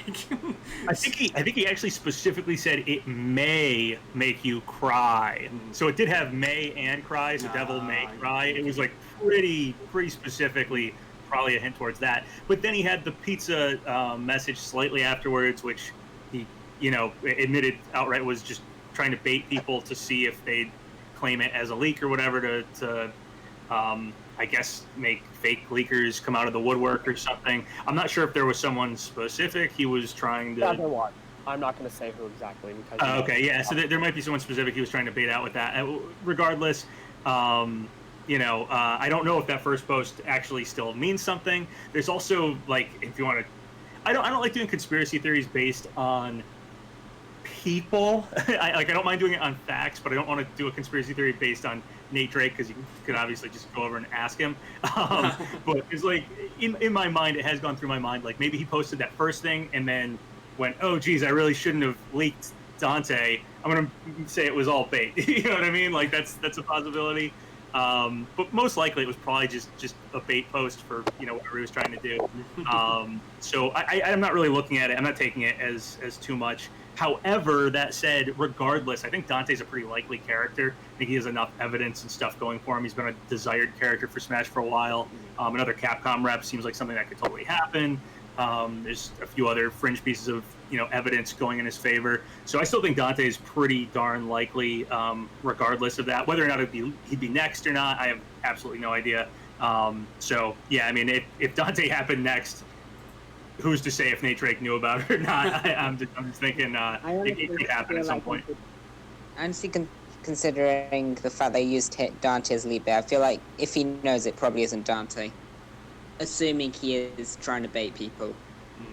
Yeah, I mean, it's possible. I'm assuming he probably doesn't know who the next Smash character is, and probably it was just baiting for, whatever he was trying to do to pull someone, prove someone was fake or whatever. But, yeah, that's I'm not looking at it too hard. But regardless, I think Dante's still, when I like list out what characters I think are likely, Dante's definitely in the top 10, if not like top 5. So, yeah, I definitely think he's still likely. Yeah, I know who the next character is. Who is it? You all know it's Epic Mickey. See, Oh, well, Awesome. Oh man! How awful would a Mickey reveal trailer be where they could bait everyone into thinking it's Sora, and then it's Mickey Mouse? It's the person from Disney you all wanted, not Sora. It's Mickey. Mickey. That would make me happy. Literally, I don't even care if Sora is just a Mii costume. I just want Epic Mickey. That's all. we all want our picks, and we all want someone. And yeah, I mean, you know my mind now. But I'm still trying to big on like fourth part. Like I want to keep it gaming specific characters. I do think Kingdom Hearts is slightly tough because of that. I think you could do Kingdom Hearts without making too many Disney references where we've now opened up to anybody. But I do want to keep it just like characters that originated in video games. Because I do think once you add someone, even like Mickey, like I loved Castle of Illusion, like as a kid, I loved that game. So Mickey Mouse does have like a place in my heart as far as gaming goes. And I can think of other reps I'd like to see. Tony Hawk, James Bond, characters that were big for gaming. The characters, I mean, Tony Hawk's a real person, but there are other characters I could think of for that. But still, I don't really want to open that can of worms because I just think once that's there, then it's just like, forget about first-party Nintendo, not getting enough first-party Nintendo characters. We might not even get enough gaming characters because people want Darth Vader and et cetera. Like, it's just never gonna end. Do you know what? Goku. Do you know what'd be funny though? They could technically do James Bond, but instead of calling it James Bond or have Pierce Brosnan's face, do a completely like default face and just have him called like Secret Agent or just Agent or something. That would be good. So work around. The guy from that 007 game on the N64. Yeah. Yeah, N64 Agent. They just call him N64 Agent. Yeah, that'd be good, like that, something like that. And his final smash could be like Golden Gun or something. Yeah. I actually, on that note, which is weird because a lot of things just lined up.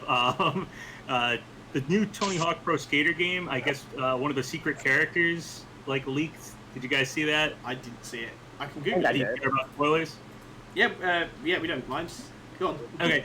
Yeah. So the Officer Dick from the old Tony Hawk games, if you remember that secret character. I don't know how much you guys played the old Tony Hawk games, but his likeness is now Jack Black. So Jack Black is going to be Officer Dick in the new Tony Hawk remakes. So that would be just what you said about Pierce Brosnan's like likeness being on this character, but we just call him Agent. Yeah, that'd be great. Let's see one workaround. I'm surprised they didn't think about that. I guess they're just too thinking about the too legal like stuff about it and didn't think about it. But yeah, there you go. There's the workaround. It's just ancient. Yeah. I mean, even that they even used the proximity mind that was from 007 in Nintendo 64 as is now an item just randomly in Smash. Yeah, yeah. I think it was from 007 specifically in the N64 game, and then I think in Melee they said it was from Perfect Dark. I think Perfect Dark's credited, and now it's just like you said, it's just a uncredited from any series, just a Smash item at this point. Yeah, wasn't it like was it Melee that it was a trophy, or was it Brawl, and it said from series, it says top secret or something? Yeah, that might be in one of the, probably, I would imagine Brawl, because I think it was 64 that had GoldenEye mentioned, and then Melee that had Perfect Dark mentioned. Yeah, because it was like upgraded to like a sort of high-tech proximity mine sort of they made it look a lot different. It looked like it was like alien technology or something, but same effect. All right, so if there's anything else you guys want to talk about, any sort of leaks and that, we can move on to indies if you guys want, or is there... I know we've lost SpaceKing, I don't know where he's gone, so... I think his mic died. Oh, okay. So if there's anything like C&J where you want to talk about more leaks and speculation, Smash stuff, before we move on to some subjects, I do want to get to the Indie Direct first more than anything, but it's up to you. Yeah, there actually is something about the whole Sora thing. So... I think maybe all of you know this, but like, in every Kingdom Hearts game that Sora has appeared in, his main Keyblade, which the game starts out in, the Kingdom Key, the keychain, it has a Mickey symbol. So if they would put him in Smash and they would not put Disney in, they would have to take out the Mickey keychain thing. It would probably be a they could always change it to like the Kingdom Heart symbol. Yeah, right, yeah, there were actually some Keyblades, and I think Kingdom Hearts Birth by Sleep and 3 that had like the Kingdom Hearts logo. So yeah, and also the Heartless symbol, which is like the main villain. In all honesty, if we got Sora, the only reason I'd be happy is if he had a taunt which showed Mickey Mouse, because we'd get a pick of the day showing Mickey Mouse standing next to Mario. Yeah, that would literally be the only reason I'd be happy about Sora. I don't dislike Sora, I just don't care. I have heard some suggestions about changing the Mickey Mouse symbol to like the Smash symbol on the end of his Keyblade, which would be kind of cool. Yeah, that'd be but good. Actually, here's a weird factoid. As much as I was talking about before, like, Mickey Mouse, I wouldn't really want to get that in Smash and stuff. Mickey Mouse actually has been in Super Smash Brothers. In Brawl, the Game & Watch thing. Yeah, it was the Mickey Mouse Game & Watch was referenced by name and everything in Brawls. I forget what the archive is or whatever. So technically, Mickey Mouse has appeared in a Smash game, or at least been, said in a Smash game. So if we got Sora, maybe we wouldn't be able to show Mickey Mouse's likeness or something, but you might be able to have in Sora's description, Disney characters talked about or whatever. So yeah, Sora's definitely not off the table. It is still a possibility. Probably a more difficult to get character for sure, but not off the table. I think I remember the game name. It was I think it was Mickey Mania from the SNES, 1990. Too. Yeah, that might also be named. I know one of them's a Game & Watch Mickey Mouse game. There's another argument for Sora as well, just very quickly. I was thinking about it. So you've got Cloud that's got in, but he has been in Kingdom Hearts. So technically, you could do Sora. I'm just saying, because even in a new one, Cloud's referenced in there. So, I mean... Yeah, he's only referenced in like one little scene, but all the old games like Kingdom Hearts 1, Kingdom Hearts Recoded, Kingdom Hearts 2, is like sort of a quote-unquote main character, sort of. Not like an NPC, like sort of a main character, because he helps with the story, specifically in Kingdom Hearts 2. So, hello? Oh, hello, SpaceKing. Hey, what's up? Sorry about that. Basically, my headphones came unplugged, and it caused my computer's audio controller to just spaz out, and I had to reset my computer and play around and fidget with the settings and It's working now, thankfully. I told you it's curse day. Every Friday something happens. I told you this. I'm really sorry about That's all right. that. Don't worry. What did I miss? We were talking about Sora. We're just doing a bit more Smash and then we go to indies. But yeah, everyone just says, "Oh, we can't because he's owned by Disney." But then Cloud got in. He might not be completely Disney, but he's been in Kingdom Hearts, which is owned by Disney. And if you think about it, Kingdom Hearts is half Disney, half Final Fantasy. So, I mean, that's the argument I bring to it, and people say, oh, he doesn't stand a chance and stuff. I think he's got a good chance, like, more than anyone. Oh, did you forget about World Ends With You? That's in Kingdom Hearts. Oh yeah, it was in Kingdom Hearts Dream Drop Distance on the 3DS, like in the beginning of the game. Oh yeah. Yep. And also, although that's another Dream Drop Distance. I mean, in particular, like that's where Nomura sort of went off the deep end. And also that Melody game that's come to the Switch. That's Kingdom Hearts, or is that? That is Melody of Memories. Yeah.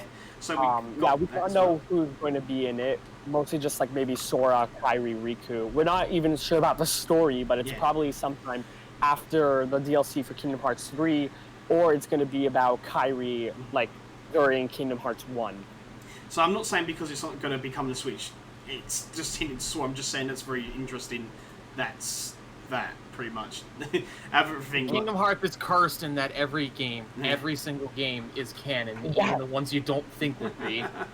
Like recoded, or even just coded. All right, so if we want to move on, then if anyone else, basically, if you got anything else Smash related before we move on to indies, or talk about Smash related content. I really earlier you guys were talking about the prospect of like Nintendo throwing out a character.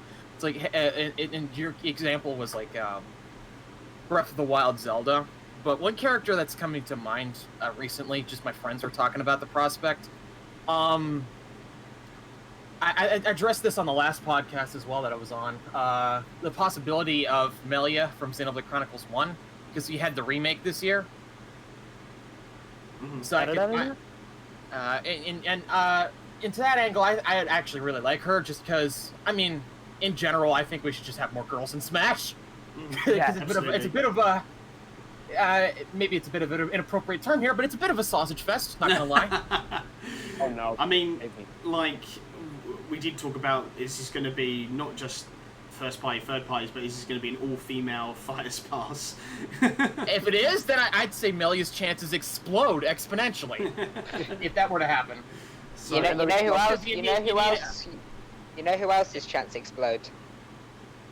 Who? Toadette's in. Anyways, the reason I say Melia and not Fiora, the secondary protagonist of Xenoblade 1, it's because Melia is the protagonist of Future Connected, which was the expansion they put into the remake of Xenoblade 1. Okay. So anyways, that I'm just treading old ground there with that, because we talked about that last week. Yeah. I'm honestly curious about Rex's chances. I'm like so 50-50 on it, on what Nintendo or Sakurai or whoever's making that final decision here might do with Rex. That's the character I'm like probably the most on the fence about. Like I feel like if Rex gets in, it's going to be really like, oh, that was obvious, that was definitely going to happen. And if Rex doesn't get in, it's going to be like, yeah, that was obvious, that wasn't going to happen. Yeah, I know what you mean. Weird. But I also, the thing is for me, like if you look at it, like Xenoblade Chronicles is a very quickly growing franchise, so I really do think that going forward, Nintendo is going to try and put effort into seeing to its nurturing, the same way they put a lot of effort into nurturing up Fire Emblem. So I personally really do think that a Xenoblade character is possible, but as for who it is at this point, I go back and forth at this point. Like I've seen the arguments for and against Rex. I've seen a lot of arguments within my own personal circles, because I'm in diehard the Xeno community. We just want another Xeno character, for the love of God. It's the same with I mean, I agree with that. Like the thing with Rex is just like, I do think Nintendo is going to push the Xenoblade series and promote it and cultivate it, nurture it. But the thing with Rex is just like, but is Xenoblade like Chronicles 2? Is that like are we past when promoting that would be worthwhile? Because is the next one not going to have anything to do with Rex? You know, like, is it worth promoting that character at this point? And did Smash already do so enough with the Mii costume and the music that's already in there? Or could they? I mean, obviously they could do more. There's plenty of music out there, a stage, getting Rex. You know, they could really promote it. But is that specific character and, you know, his entry in the series going to be worth promoting at this point, or is it better to wait and do something else for that series later on? I really have no idea what they're going to do. So again, I'm like 50-50 about them. That's why I'm throwing out the idea of Melia from Xenoblade Chronicles Definitive, just so that you know, Rex might have missed the boat. Then you have that, right? And something more relevant right now, like yeah. It's the same like when I was talking to Swear about. Can I get this right? I always get names wrong, so I do apologise. Hiachi or Hiachi or however you say it.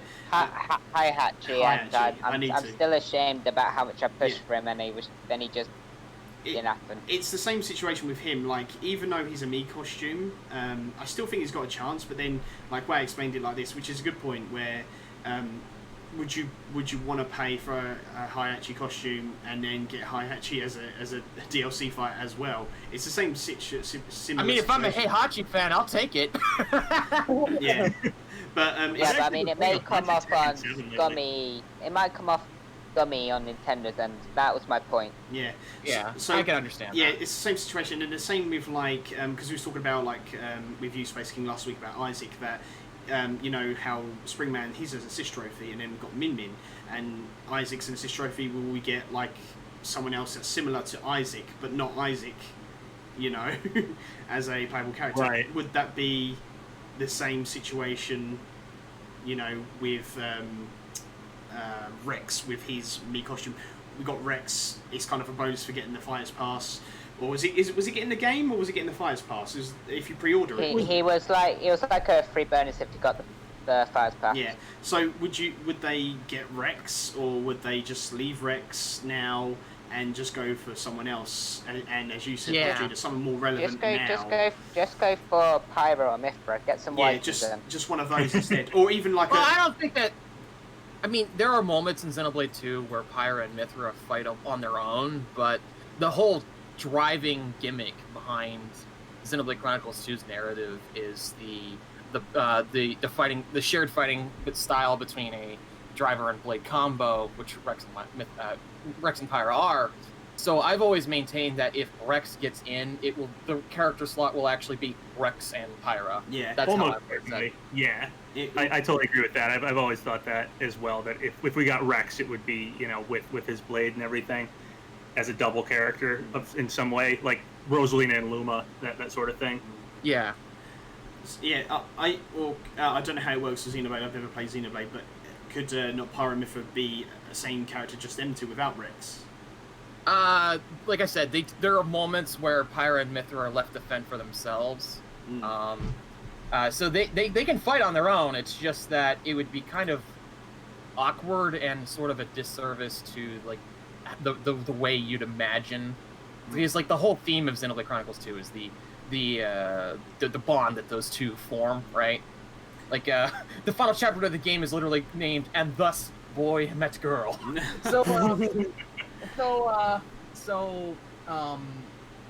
Yeah, you definitely could do Pyra and Mithra on their own, but the logical way, the way that would be true to Xenoblade Chronicles 2 and the way it plays and its themes and its story, etc., is Rex and Pyra together. I've always felt that people that try to separate the two is like, oh, I don't really like Rex.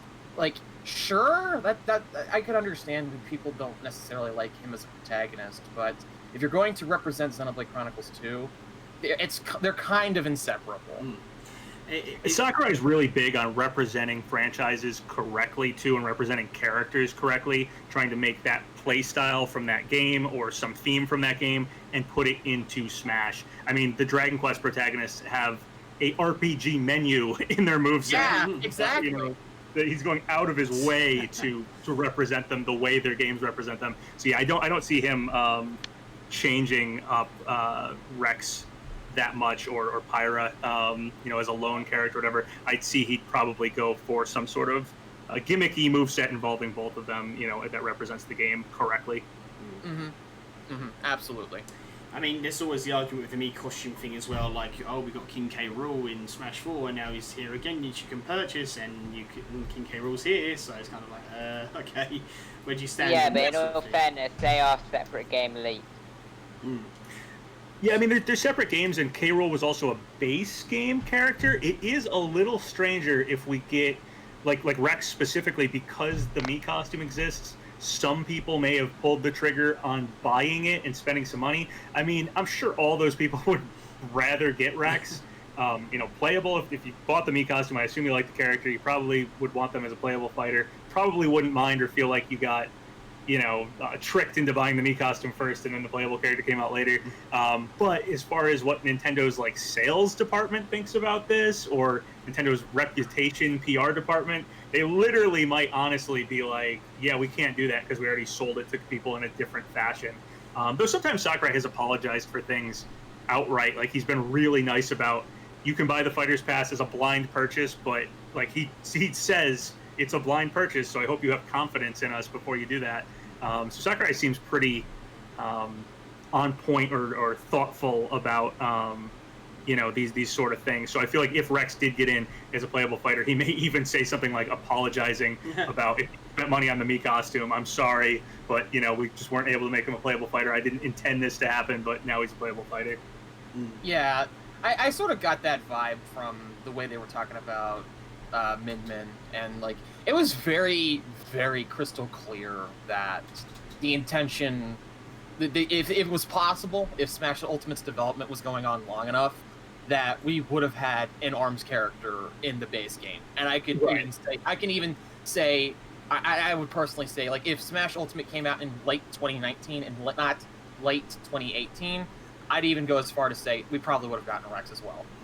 Yeah, that's the other thing that puts Rex, that's why he's such a 50-50 for me, is because he feels like he's in the same exact boat as ARMS. So if he does happen, it's sort of like, well, of course that was going to happen. We basically knew that. It was set up when we got ARMS. But at the same time, he's in a slightly different boat because we did get the Mii costume. We did get, he has music tracks in the game. They did represent his series a little bit already. So it's tough to do the same thing they did with ARMS. I'd give it coin flip odds, but if Rex doesn't happen, there's one other thing that kind of gets me with Rex, and that's the fact that unlike ARMS, we have even if it's a remake, we do have a new release which they could promote instead of Xenoblade 2 again. Yeah, that's why I throw out the idea there of Melia, and with Melia you get another female character, and she's I know she uses a lance, but she also heavily focuses on her magic, so there's a potential for a pretty interesting moveset there. So I've always thrown that. I think that's possible. I do maintain though that Xenoblade's probably moved into that position that Fire Emblem I wouldn't even say currently. I just feel that Fire Emblem's reaching slight mainstream status. So I think that Xenoblade's the next series they're going to look to nurture heavily like that. I'd agree with that. It's then just comes down to a question of, is a Smash DLC character at this point going to work for nurturing the series, because of where the series is right now, where we have Xenoblade Chronicles 2 being a little outdated to do it, and whatever's happening in the future probably not going to be shown off until too late. So it's just a weird timing. The timing is what's weird. But again, I feel like it's a coin flip for whether or not they do Rex or some other Xenoblade character, whatever it is, whether or not they use that for this pass or what. Right. Although regarding the future of Xenoblade, Tetsuya Takahashi, the main writer of the series, and he's also heavily involved with Monolith Soft. They were talking about how the remake happened. It was at one point in 2018, Monolith Soft's Tokyo branch, the Xenoblade team, they were working on 3 games simultaneously, which was Torn of the Golden Country, which was Xenoblade 2's expansion, a Xenoblade Chronicles Definitive Edition, the 1 remake, and something else that hasn't been announced yet. So regarding the future, we might... here's a good segue. Regarding that rumored potential next Direct, we might get a tease for that. Whatever the next... Interesting. Yeah, I mean, we could potentially get maybe some future... maybe a character we haven't even seen yet. Though, I don't know. I mean, that sort of happened with Corrin and didn't exactly go over super well. a part of that, of course, was Fire Emblem also having a lot of characters already and stuff. So I don't know. We'll see if Nintendo chooses to do another game that is yet to be released, or maybe we'll get the game announced. Maybe it'll get released before.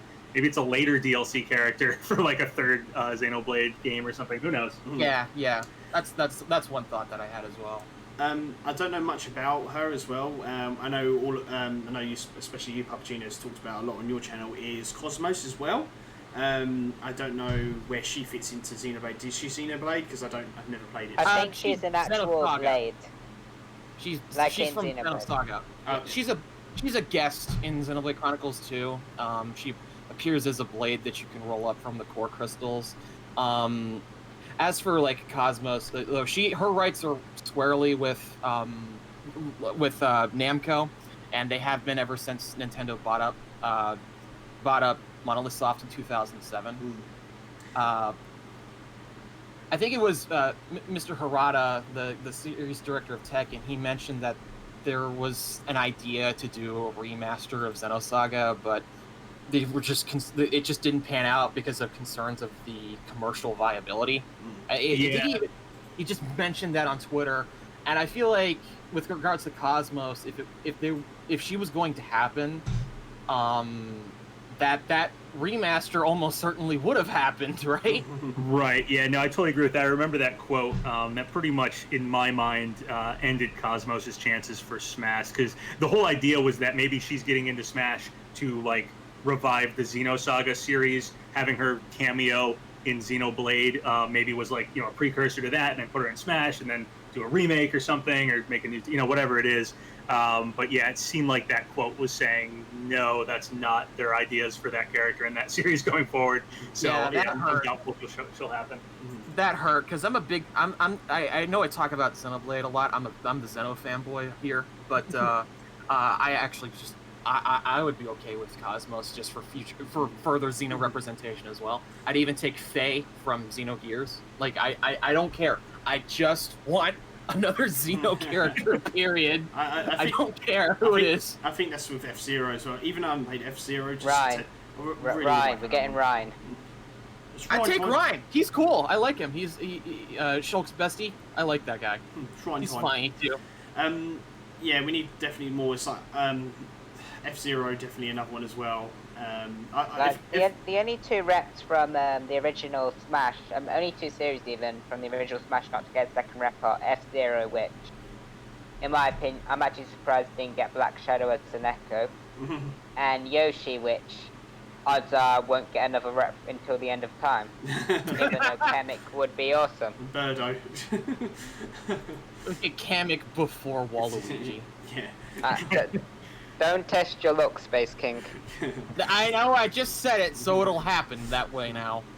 Alright, so we'll go into the Indies Direct in a minute. I just want to do something else as well, PapaGenos, for you. Not completely different. It's some shout-outs that you got for some people as well. So I go on Twitter. You got a shout-out from Walmart today, mentioning them in your video. So that's quite cool. And then also you got a shout. Yeah, I saw that, and I was like, that's crazy. Yeah, it was just really weird. It's really weird to have official Walmart Twitter account. I mean, they're already being pretty strange with what they post about, so they started it, but it was weird. Hey, Walmart, check them out. Can you shout me out now, Walmart, please? Yeah. It's maybe the person that deals with the account watches you, because he's enough. Whoever it is, she is a proper PapaGenos fan as well. PapaGenos fan and also a Geno fan as well. So yeah, they're definitely like a Mario RPG Geno fan and a Smash fan. And as of today, I found out, yeah, they definitely watch the videos because they're aware they were in the newest one. It's just bizarre, but I really think it is. I mean, it's like a fringe. It's Walmart Canada Gaming, so it's specifically Walmart's Walmart Canada's gaming account. But yeah, they always post about Smash characters and a lot of times Geno and Mario RPG stuff. So it's just kind of weird and funny. But yeah, they noticed that I talked about them. So can we get? It's just strange. It's just strange. I've had some weird internet encounters. It's a weird one.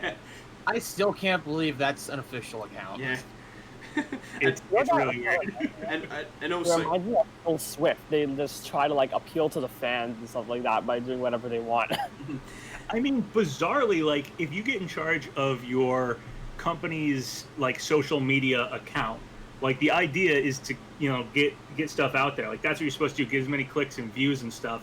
So usually these people who are in control of social media, whatever, for companies, they're playing it like they're not doing it right. Like this person has found a fan base that actually like is going to, and it's Walmart Gaming, so it's not totally out of their field, out of their lane. But they're actually like involved in the fan base. I feel like I don't follow it, but I've seen images of it. Like doesn't Arby's do like lots of nerd culture stuff? Like I'll see. Yeah, they do.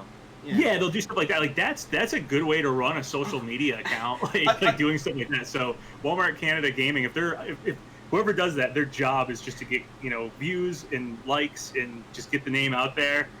They're doing it. They've tapped into a fan base. So there you go. A new podcast approaches, sponsored by Walmart. And by Walmart, yeah. Oh yeah, your next sponsor is shit.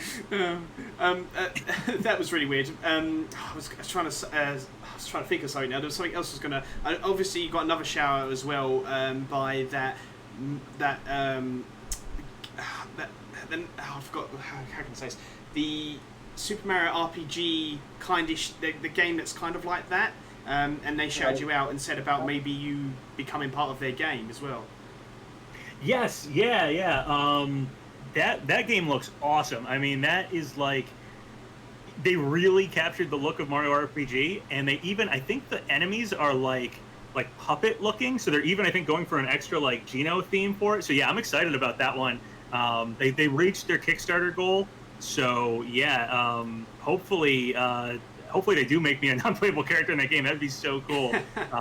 So I'm waiting to. I've talked to the at least one of the people that's involved with it and everything on Discord and stuff. So yeah, that was pretty cool. I had seen that game before they like contacted me about it, and they were like, "Hey, are you interested in this?" I was like, "Yeah, I'm interested. I'm already excited about your game." That's crazy. And that's it. The other thing I was thinking about, you say about like Walmart to get those clicks and stuff. I actually found out yesterday. I was on Twitch. I just finished streaming, and then I saw actually Wendy's streaming. Wendy's, the food place. I'm not even joking. Streaming, playing Fortnite. They had like a virtual like avatar of Wendy's, like blinking eyes and everything on the screen at once. But it's also on the screen. You've got like her squad, but it's got like. Wasn't Wendy's the one that was like their social media was just like going ape and just like burning out on people? I don't know, but I mean Wendy's was pretty up there. I remember they did a tweet saying they were joining Smash at one point. Yes, I just Google searched Savage Wendy's. Yeah. I'm gonna look up this. But anyway, yeah, so that's quite interesting. That's a good way to promote stuff. And it's like they had the avatars of the squad, like as chips, a burger, and drink. And also on the screen it said 2 for $2. So it's like, I guess 2 meals for $2 on the screen. And they literally, it's great. It's a great way. I'm quite surprised no one else does it. I mean, you got like Xbox and like, Fortnite does their own streams and stuff like this. But to actually food restaurants to do that is like, it's quite clever, to be quite honest. But yeah. Wendy's, I think it was Wendy's that was promoting Smash Ultimate before it came out. I think there was like a Wendy's bus going around, or a bus for Smash Ultimate that was promoted by Wendy's. Oh, really? I could be wrong. I think that's what it was, because I think that's when we found out about the, it was the little Sprite, I forget what it's called, like the Sprout, not Sprite, sorry, little Sprout, the little, it's like 2 green leaves, and it like, I think it creates like a healing field around you or something item. It was like the first time we saw that was in like I think it was Wendy's Smash Ultimate like bus tour video or something online. It was the first time we saw that item. Okay, this is an old tweet from 2017, but I just looked up something. Okay, so Savage Wendy's. This was a thing in 2017. Basically, they were just like replying with just like burns against people who asked them stuff. And this guy asked them, "Hey, can you give me some relationship advice?" And they responded with, "If you're asking a fast food Twitter for relationship advice, it's doomed." Nice. But yeah, that's all crazy that you got those shoutouts, especially that Super Mario RPG inspired game that's coming out as well. Like I was kind of like, it's called Another Crusade. It's Another Crusade. I don't know if their Kickstarter ended. I know it was ending in like a few days, so I don't know if it'll be over by the time this gets out there. But yeah, it's called Another Crusade. Definitely give it a look. It looks really cool. If you're a Mario RPG fan or like that style game. Yeah, I still need to get my Wii U and actually get Super Mario RPG if I can still get it, because I still need to play that first. But that's so cool. Like, I'm so happy, like, for you getting those shouts for that, and I'm so glad things are going well for you. As I said before, that being, I have to say it, being a fan of your channel and your work, you deserve it. Thank you. It's always like really surreal to me too when I make contacts with people like that. Like again, Another Crusade was something I was already paying attention to, and then they contacted me. So it's just crazy. It's very surreal. But thank you so much. I'm very grateful. For all the fans and everybody who likes what I do and stuff like that and reaches out. So I love that sort of thing. Thanks for also being a fan. That's right. Anytime. I said, like, it's always exciting to see what you're talking about and what the Smash community is talking about, and it's good. It's refreshing to get a different view on it as well. So I was going to say something else, but I'm always forgetting. I guess it's because I'm getting tired now. I'm just forgetting a lot of things. So it's all good. I'm just like, brain's gone. So I can't think of anything else. We do really need to talk about the indies, so maybe talk the indies. I can actually remember it probably halfway through. So if you guys want to talk about it, I said I watched your video on it and your reaction. I know you like Raji, I think it's called. That really appeals to me. I thought that was probably my favorite, probably the highlight of the show for me. I like the look of the game. Looks pretty cool. It looks like it's got like Zelda-style puzzles. The bosses look cool. Kind of give me a Prince of Persia or like the old God of War games vibe from it. Certain things. There's like a wall running aspect that reminded me of Prince of Persia. And some of the, I think it was how the camera was when they were like fighting the enemies, reminded me of like old God of War. But what I really like about it is the theme. I think ancient India is just a really cool theme that I don't see often in like anything, any kind of media, comic books, movies, whatever. I don't see much stuff going into ancient India. The architecture, the mythology, and everything. Just the look of that is really, really cool, and I don't see much doing that. So I thought that game stood out, especially because of the theme they went with for it. So yeah, it looks pretty cool to me. Actually, I remember now. It's PapaGenos edits and memes. That's what it was. Sorry, I'm sorry to cut you off because we will get to it. So I like, there was someone that did the G-Man, but did, I don't know, their face over your face or something, but have them speak the lines "Rise and shine, Mr. Freeman," and he said that was spooky. I saw you, and I was like that. I don't know I don't know how to feel. Pretty much, that was quite. Yeah, funny. I've seen a few of those. Some people make weird edits and stuff. I have seen a few of them. It kind of weirds me out, to be perfectly honest. And then there's that other one where, wasn't it, the guy on his laptop watching PapaGenos, and they're gonna get to it, and then he just throws her out the door, which was quite funny too. That was quite I saw that one too. That's brilliant. And then obviously the classic one, Dark Corrin, we mention it all the time. If it's like a Fire Emblem character, that's so funny. I did 2 edits myself, which is quite funny. I did like the one I did was like with you and your brother. I thought it was quite funny. I just had this idea when I saw it. I said, this would be so cool if I did it. And literally I learned something else while doing it as well, how to like split up 2 videos. Because what I did, there was, if you look at the video that I did of that and the start of that video that you did, it's completely different. I've actually 2 videos side by side, and I was trying to figure out for ages how to do it. And when I finally did it, I was like, yes. So I hope your brother liked it as well. I didn't know what he saw. Hey, I'm gonna go deaf. Hey, I'm gonna deafen for just a sec. I'm being called by family. Okay. I'll be right back. What did you say, PapaGenos as well?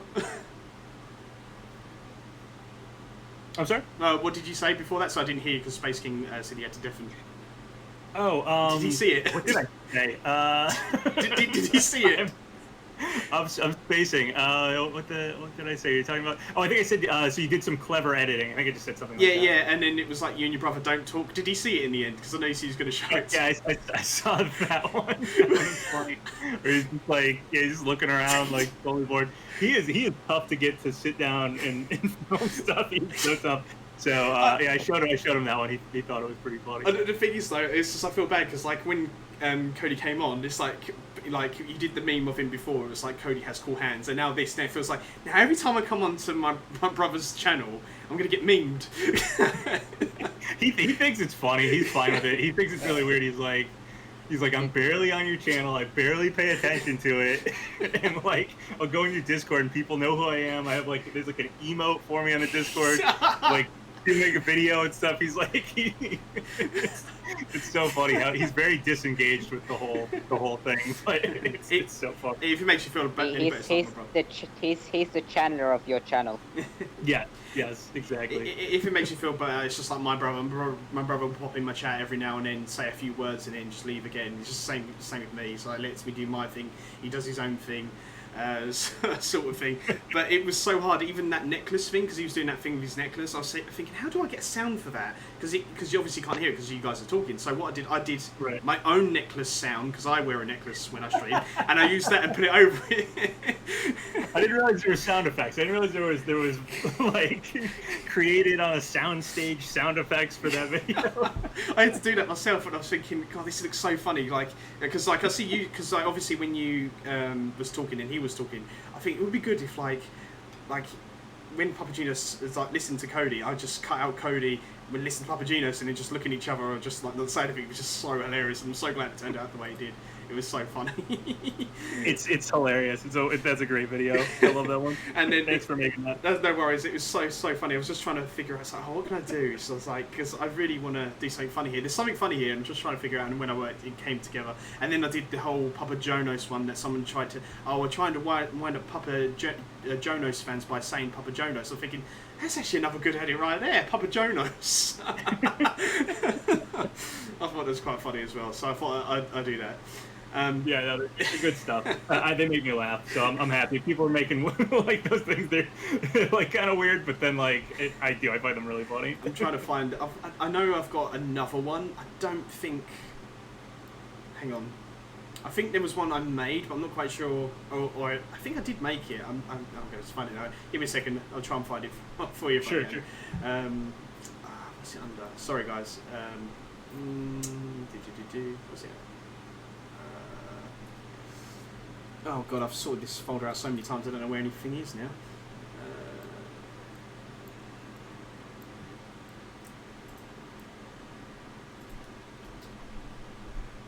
Where is it? I'm completely lost. I've completely lost it now.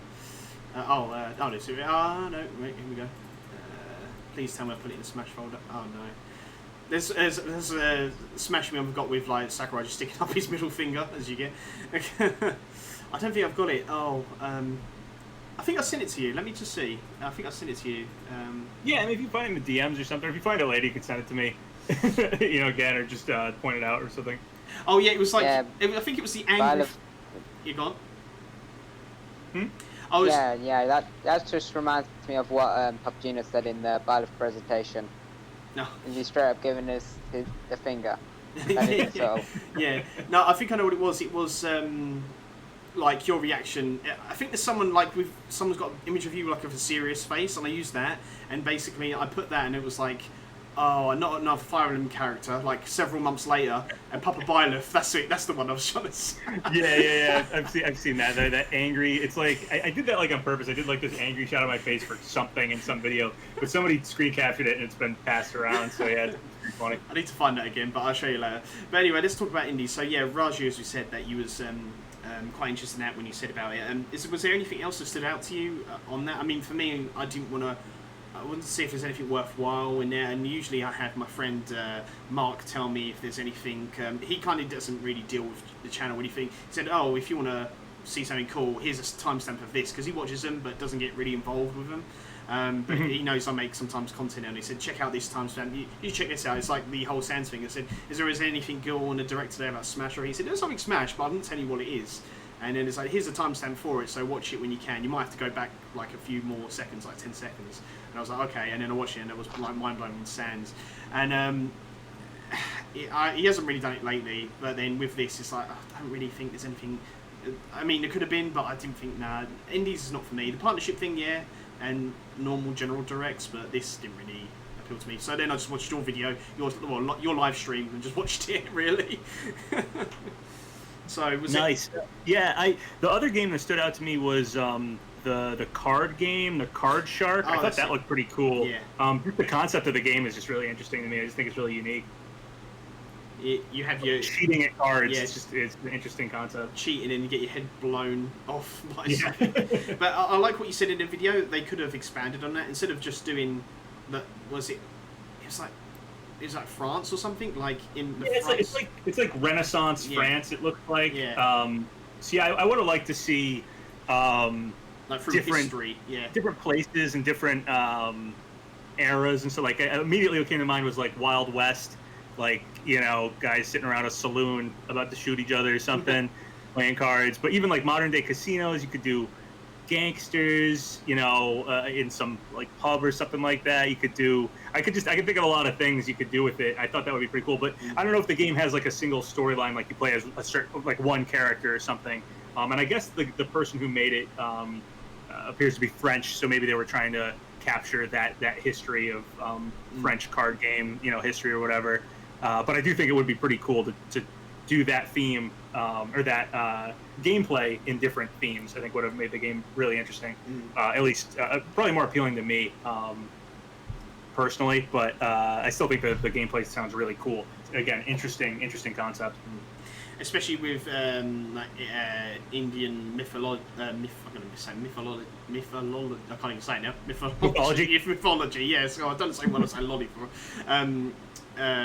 Which was quite interesting with Raji as well. Like as you touched upon in your live stream, none's really done that, and it's good that people like highlight. Trying to put this in the right words. Highlight stuff that hasn't been highlighted in games before. Does that make sense? As what you said. Yeah, like themes and atmosphere and stuff. That sometimes it's like we get a lot of RPGs that are set in like medieval times with castles and dragons and fantasy, and it's very Tolkien-esque. Which is cool. I love that theme, but it's been done a million zillion times. Same with like outer space aliens. I guess there's a lot you can do with outer space because it's make up whatever you want. But these are themes that have been touched upon. But there are other themes out there that don't get used as much. Renaissance France for a card game. Ancient India is an interesting theme. It's something that I think indie games are probably more capable of doing. As I think you try to pitch that sort of thing to a big company and they may go, I don't know if that theme really has a fan base, so let's do something more safe, but indie companies are able to do, if they have a vision, they can just do it. So I think we get these more interesting themes from indie games. So that's something pretty cool about indie games. I don't hear talked about too much, but it's something I appreciate from them. Did any of you guys watch the indies, C&J? I did. Yeah. Yep. What anything else? Did you like anything on there in this indies? Oh. I here's the thing with opinions specifically for like Nintendo presentations. I just like all of them. So yeah, I like for some very strange reason. There's always something that appeals to me in every Nintendo presentation. Even the partner direct thing. Even that. Yeah. Like any specific highlights from the indie presentation, I would say Raja was good. I like that it there's actually a game that talks about history and not even just any country, but specifically ancient India. And not that many people actually know about it, especially at my school because we've not learned about India at all for some strange reason. And then the update for Untitled Goose Game, like the multiplayer, I thought that was cool. And then there was Hades game. I loved it. Oh yeah, Untitled Goose Game. Yeah, I actually love that there was a game that was based on ancient Greece, specifically Hades, because if you do not know me, I actually love Greek mythology, like Odysseus and Zeus, the different gods, Pallas Athena, stuff like that. So just seeing a game about Greek mythology, that just made me happy. So yeah, like for a verdict, if you want one, I would give the Indie Direct probably an 8 out of 10. Yeah, there's nothing for me. Where did you see? I did. I had a highlight. Well, it was I forgot that name. It was like Subnapes. You know, that submarine game where you go in the ocean with aliens. Just Subnautica. Oh, yeah, Subnautica. Yeah, I think it's called. But well, not only because I want to play the game, but it has a stand out for me for a different reason. Because when I was much smaller for Smash account, no, I'm still not that big, but I was under 100 followers. I remember seeing new for Smash account. Yeah, I can't pronounce the name. X Smash, and they were pretty new. This was also when Lara Croft for Smash was considering leaving, and they felt like for meme accounts or characters that seem like memes were to blame, and he didn't like the fact that he felt like he caused it. And that kind of holds a special memory to me because I ended up talking to him and knocking some sense in that, because who cares, support your character, who cares if they aren't really a serious request to most people. And that's kind of why that holds a special place in my heart there.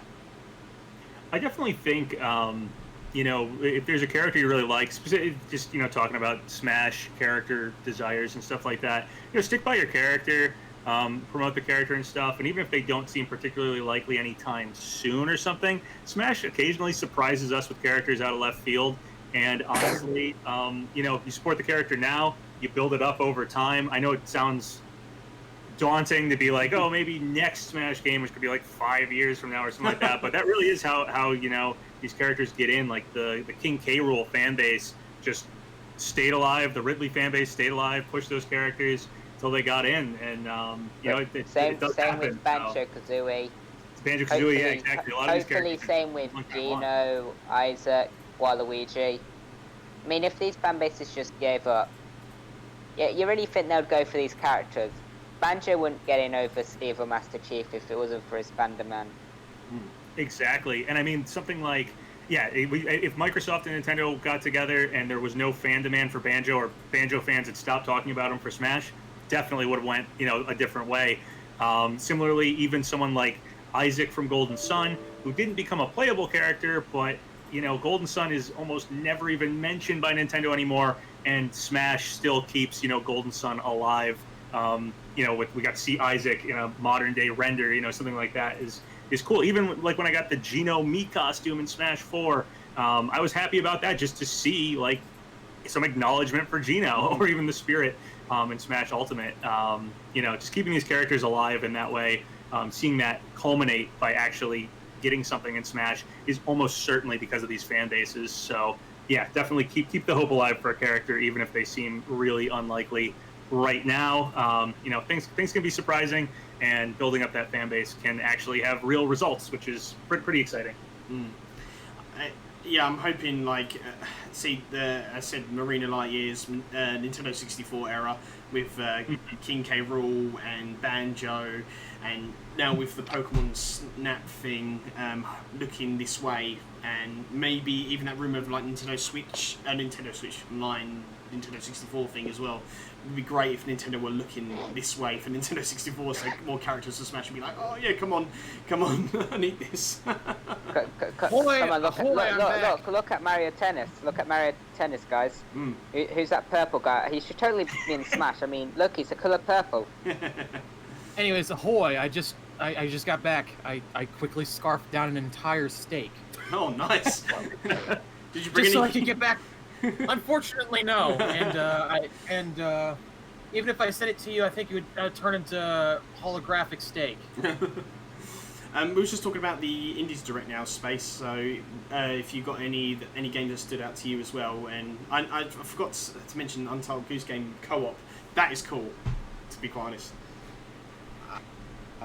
Honestly, the thing that stood out to me was that one game called Hades. That looked like fun to me. I think that's what you said, C&J, wasn't it? Hades? Yes. Yeah.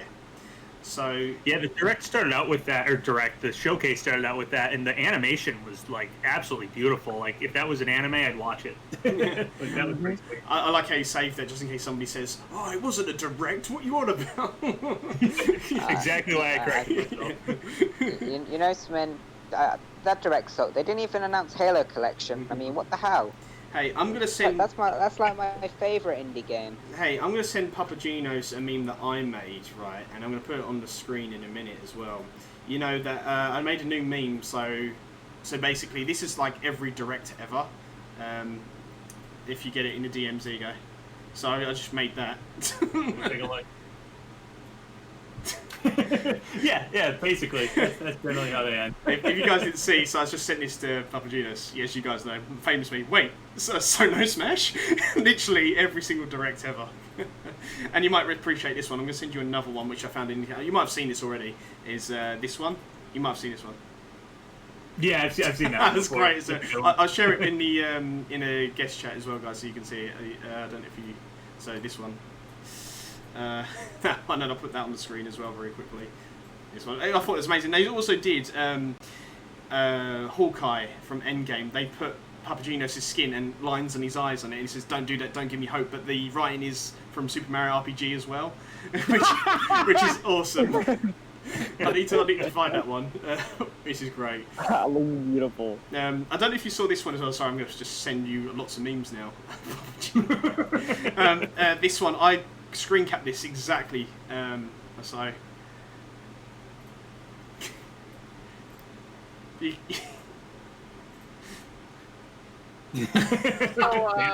That is brilliant. That is great. I like that one. That's my favourite meme. I screen capped. I was like, no, I gotta get this. This is perfect. I have to get that. Have to get it. So. So anything more? Have you guys? Anything else for the Indies Direct? Did you guys find interesting? Honestly, I kind of just mentally checked out. I was hoping for an update on Axiom Verge 2, and it didn't happen. I was hoping to see Silk Song myself, and it didn't happen. But I wasn't disappointed in the indie world. That said, that was the one disappointment was that I was like, oh cool, maybe I'll get to see that, and we didn't. But overall, I thought it was a pretty good indie world. It was a lot of stuff. I mean, it was all stuff I wasn't really expecting or paying too much attention to. But watching it or whatever, there was some cool stuff in there. Actually caught my attention, quite a few games. So overall, I'd say it's a pretty good indie world showcase. I know you was pretty pleased with it. And actually, I was kind of shocked because I say kind of shocked with your reaction, but I thought. But then it could be just me because I said before, I'm not really into the indie sort of side. Even though there is some good indies on there, I'm not gonna lie. With that, but I thought it wouldn't be your sort of thing, but no, you seem to quite enjoy that. So yeah, I mean, I'm I don't play a ton of indie games either, but I do play a few every once in a while. There's something really good, and so it's fun to see new games and stuff, see what other developers and stuff are making these days. And there were a few games in there that I thought were pretty darn interesting. So maybe I'll pick them up at some point. It was also pretty cool. A lot of them came out that same day and stuff, and there's a sale and everything. So that was pretty cool. It was nice to have a bunch of games come out at once. It's pretty cool, especially just this year where things have been a little slower. So to get a bunch of games at once is pretty exciting. I'm sure a lot of people have something to play right now because of that. And perfect time for Switch, especially the Switch that's selling out and stuff. And going back to the Switch Heads very quickly podcast, I know David there, he plays a lot of indie games and stuff. So yeah, it's kind of cool. I just sent a link to it in the guest chat. This game also stood out to me in most. The visual style it's very intriguing to me. I'm a big fan of pixel art, and it's given me kind of not quite Octopath Traveler vibes, but it has that sort of over the top pixel art sort of aesthetic, and I really like how it looks. Not gonna lie, I was kind of, because there was a tweet a while ago saying from the person who makes Henry Stickmin. Yeah. Saying the only console they're looking at porting it to was the Nintendo Switch, and I really felt like it was going to be announced then, and it wasn't. The collection thing. Yeah. It's basically like a series of choices, and each there's only a couple actual endings, as where most of them are just big gags. Yeah, I can't wait. I've actually got the collection today, so I can't wait to stream that. It's going to be good. So, I can't remember the choices. I saw Markiplier play it. I'm a big fan of Markiplier. Saw him play that. I can't remember the choices though. So, alright, so I don't know if there's anything else we have to talk about. I mean, I think we've all covered everything, so... PapaGenos talked about this. Regarding my personal history and affinity for indie games, I've always seen indie games as sort of like a place to retreat to when the AAA games industry is acting kind of crappy. Because, like, we had the whole trend with, like, microtransactions and games as a service this generation. I've just found myself playing a lot more indie games just because they were, most of the time, just complete full-on packages, and they dared to be experimental in a way that the mainstream publishers weren't. And I even said it to my friends once. I said, if you want to enjoy your consoles more, you should probably play some more indie games. Because there are a lot of great indie games out there, and I feel that even though they are getting more and more appreciation in our modern gaming climate, there are still some people who's just like, ew, I don't want to play that Sprite game. It's just like, no. Don't knock it till you try it. Don't judge a book by its cover. There are a lot of really great games out there, and I stand by what I said. If you want to enjoy your consoles or your devices more, in between the big weights for big games, indie games, just absolutely. They're I know they're like a dime a dozen, but it's just a good place to retreat to, especially when industry's on some nasty stuff sometimes.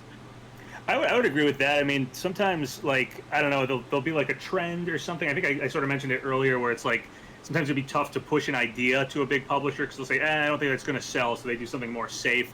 Like, I know, like, excuse me, Battle Royale was like really popular for a while there, and like everything was doing Battle Royale games, and it was kind of like, that's not really something I'm into. Whereas the indie industry obviously doesn't have to kind of do what is mainstream or popular right now, whereas AAA games and the big companies or whatever try to kind of go with the trends, and sometimes that just ends up having a really stagnant gaming scene for a lot of things. So yeah, it's very good that we have an indie scene and that it's more accessible than ever these days and bigger than ever. So yeah, I definitely appreciate it too.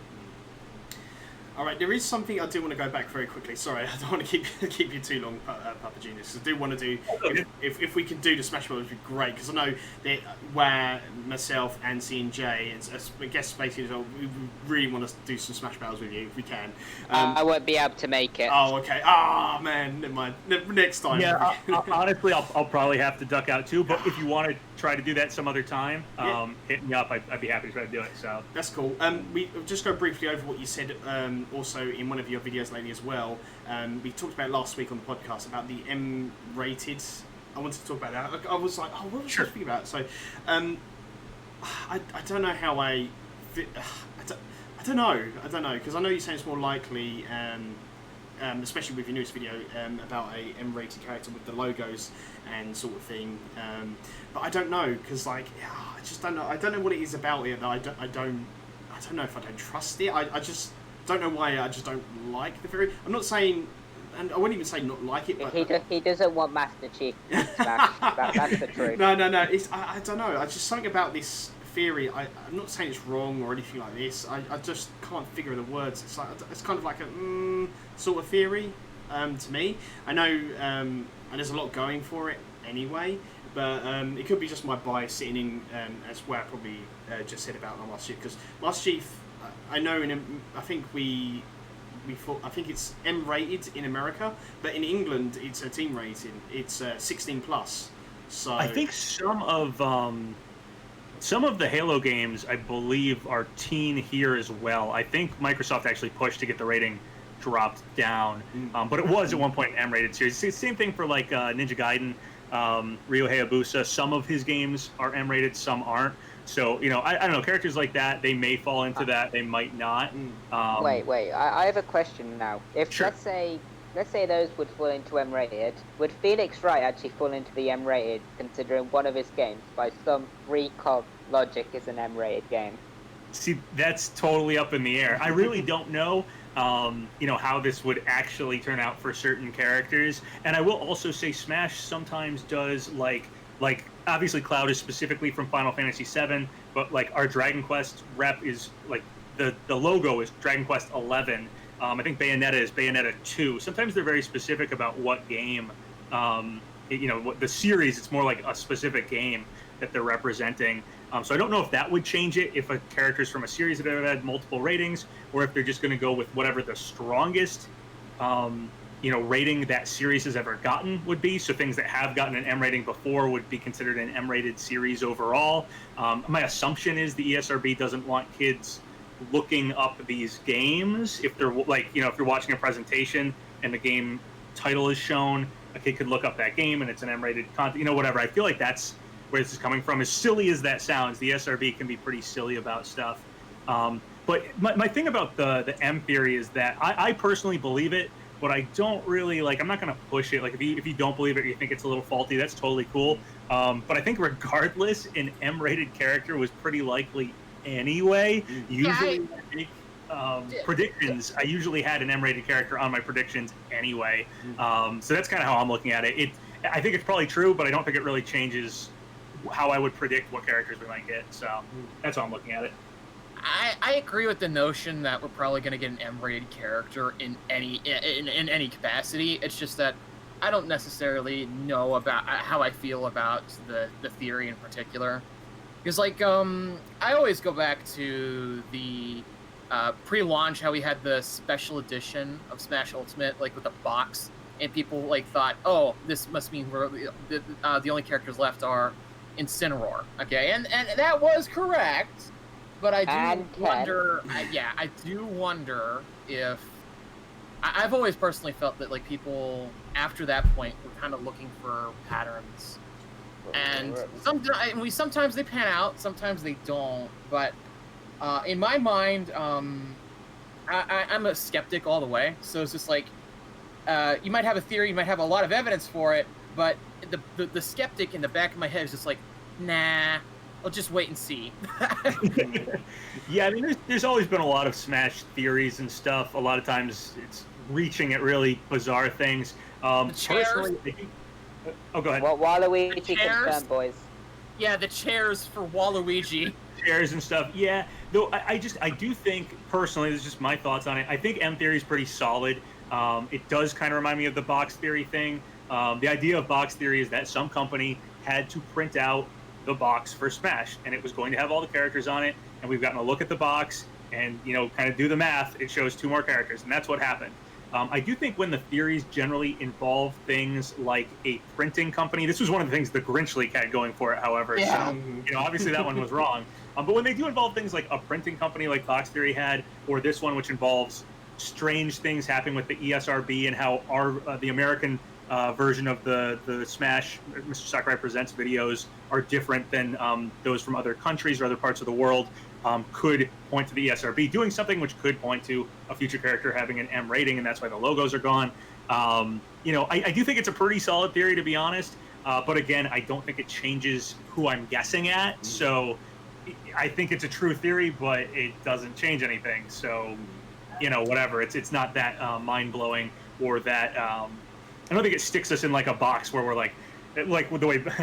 The way Box Theory did. Box Theory sticks with just 2 more characters. We basically knew who they were, if that one was true, and it ended up being true. But this one, I don't think this really says oh, well, that's it. It's Master Chief's in Smash, and that's our last character. The end. We know it. Wrap it up. This one, we got 5 more characters. One of them is probably from an M-rated series. But again, making predictions of 5 more characters, I almost always would have an M-rated character on there just by chance. So yeah, that's just kind of how I'm looking at it. Doesn't really change too much. Mm-hmm. Yeah, I do remember seeing Jay notice them, in which I personally don't believe the pan, but it's basically every DLC kind of sequence we've got on an M-rated character, Smash for Wii U and 3DS we got Bayonetta, past one we've got Joker. Mm-hmm. I don't believe it's just something I'm going to note. I mean, it's an interesting pattern. And honestly, yeah, I do believe that we are going to get an M-rated character. But in a way, I kind of also do not really believe the M theory, sort of.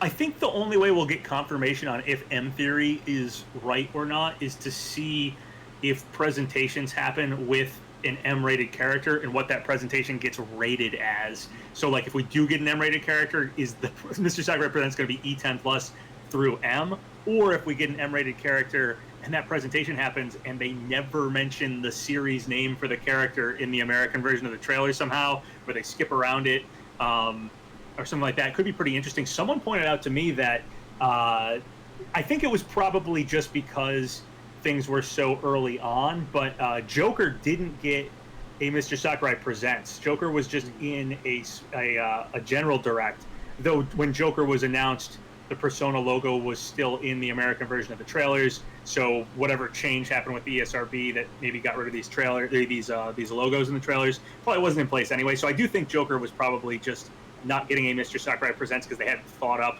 doing those yet.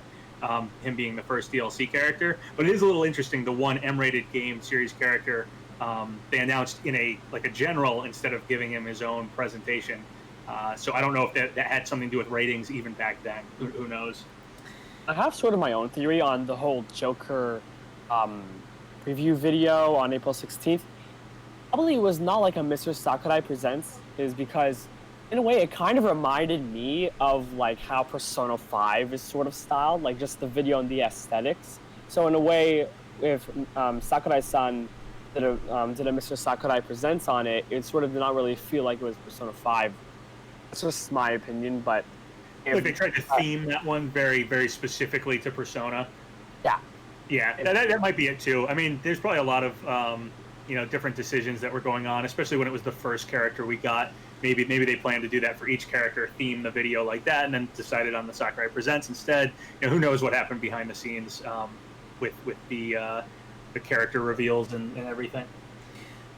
I think to wrap up last bit of this as well, like who we think the next fire is. I know it can always change and stuff, but I'm so glad that you keep mentioning a Pokemon rep. I don't know. I'm going to ask you if it's changed now. Actually, can I say one quick thing? That's right.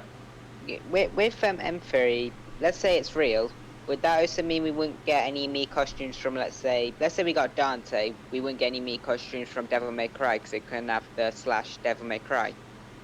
Well, so we would get the costumes. It would probably just, because we've gotten M-rated costumes or costumes from M-rated game series, it would just say like Dante, the specific character name. Like, so in the American version of getting Vault Boy from the Fallout series, Fallout being an M-rated series, it was Smash X Vault Boy instead of Smash X Fallout like it was everywhere else. So we'd probably still get the same costume. I don't think this theory would cut anyone out from getting into Smash. It would just change how the presentations are in the American version.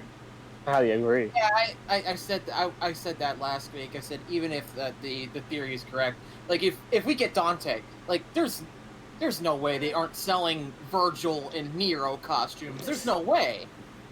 Like it's just cash sitting on the table, and they would just change how the thing would be like Smash Bros. X Virgil or whatever. Yeah, exactly. Yeah, I mean, we'd still like those costumes would certainly still happen. And again, for anywhere outside of North America, I believe ESRB is all of North America, not just the United States. Right. Anywhere from North America, that version of the Mr. Sakurai Presents would just say the name differently. Because outside of there, they would mention, they'd just say the series name. So I really think it's just kind of a minor difference in those trailers. But again, it could point to us getting an M-rated character. And furthermore, I think an M-rated character was already likely. So whether or not M-Theory is real or not, I still think an M-rated character is probably going to happen. So doesn't change how I'm speculating. And I'm so glad this brings me to who do you think is going to be next. And I'm glad you keep mentioning a Pokemon rep, especially because when the DLC came and went for the first part of the Pokemon Isle of Armor, I was thinking, oh my god, Pokemon rep is not going to happen now. And we got the Pokemon Presents as well, and that didn't happen. I'm thinking, because I really thought a Pokemon rep would be next, and I'm so glad you're keeping on with that. Are you still thinking a Pokemon rep might be next? Because I know the crowds if I had to put money down on who's next, I would say Pokemon rep. I don't know which Pokemon it would be. I would want probably Toxtricity I'm also thinking like Sword and Shield Pokemon, because if I did like classic Pokemon, I'd maybe want like Gengar or Eevee or just someone, just someone cool like that. Yeah. But I'd want Zoroark. Oh, yeah, I love Zoroark. There's some cool Pokemon, from older generations, but I'm assuming if we get one, it would be a current gen Pokemon, Sword and Shield Pokemon. So if I could choose only one Sword and Shield Pokemon, I'd probably Toxtricity. I think a Poison Electric moveset could be pretty cool. I like his design. He's got 2 forms. There's some cool stuff you can do with him, and he's a Pokemon I like. Otherwise, I think Rillaboom, just to complete the Greninja, Incineroar, kind of modern day fully evolved starters, get the fully evolved Grass starter. And a music moveset from Rillaboom might be pretty cool. I could see Sakurai doing something neat with that. Though he's not my favorite Pokemon from Sword and Shield. I still think he'd be cool. Urshifu, maybe to promote the DLC or something. But yeah, if I had to put money on what I think is the next Smash character, I'm going to go with Pokemon Rep. I think a Pokemon Rep's really likely. I think Pokemon Company generally gets a rep whenever they do something for Smash, whether it be a new game or DLC or whatever. So I do feel like that will happen here. I feel like they'd want to promote the Crown Tundra DLC, and I feel like timing-wise, you'd have to do that pretty soon because Crown Tundra is going to come out, in I think it's the fall here, or at least Q4 at some point. So I feel like that's the most likely thing to probably get announced next. There's other possibilities, though. I have other likely characters I've talked about. Maybe a Mario rep. I was thinking that for a while. But the closer we get to that second Pokemon Sword and Shield DLC, the more I feel like, okay, the Pokemon rep would have to kind of coincide with that if we're getting one. And I think one's so likely that timing-wise, it would probably be that. A Pokemon rep would be my guess, yeah. I'm so glad you keep him with that, because I was like, and then, because I completely forgot about the Crown Tundra, and I was thinking about it, what about the legendary from the Crown Tundra as well? I mean, he looks like a unique sort of Pokemon. I don't know what his moves are and stuff, no one does. Yeah, I mean, I'd have to see the deer with the big thing on its head, like a crown, I guess, on its head. Yeah, I don't know. I'd have to see how that Pokemon moves around and stuff. We've seen so little of them to know if they'd be a viable Smash choice.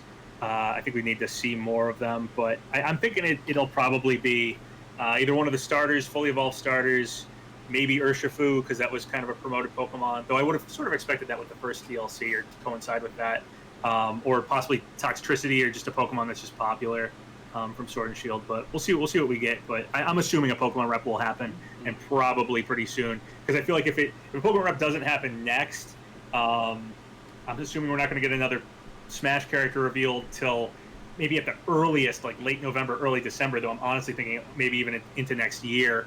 And by then it'll be past Sword and Shield's DLC, and then I don't know if they're going to do, what they're going to do next year, maybe a remake of, was it Diamond and Pearl are next, I think, for remakes. If please remake Diamond and Pearl, for the love of God. Yeah, so if that happens next year, I mean, it'd be awesome. But if that does happen next year, I don't know. I just feel like they're going to promote the newest Pokemon. It's possible we could get a Pokemon rep from some older game series or some older generation of Pokemon, rather. But I feel like because the way Pokemon Company works, they don't just do video games. So to promote a character in Smash helps promote the plushie sales or the notebook sales or people to watch the anime and buy the movie or whatever.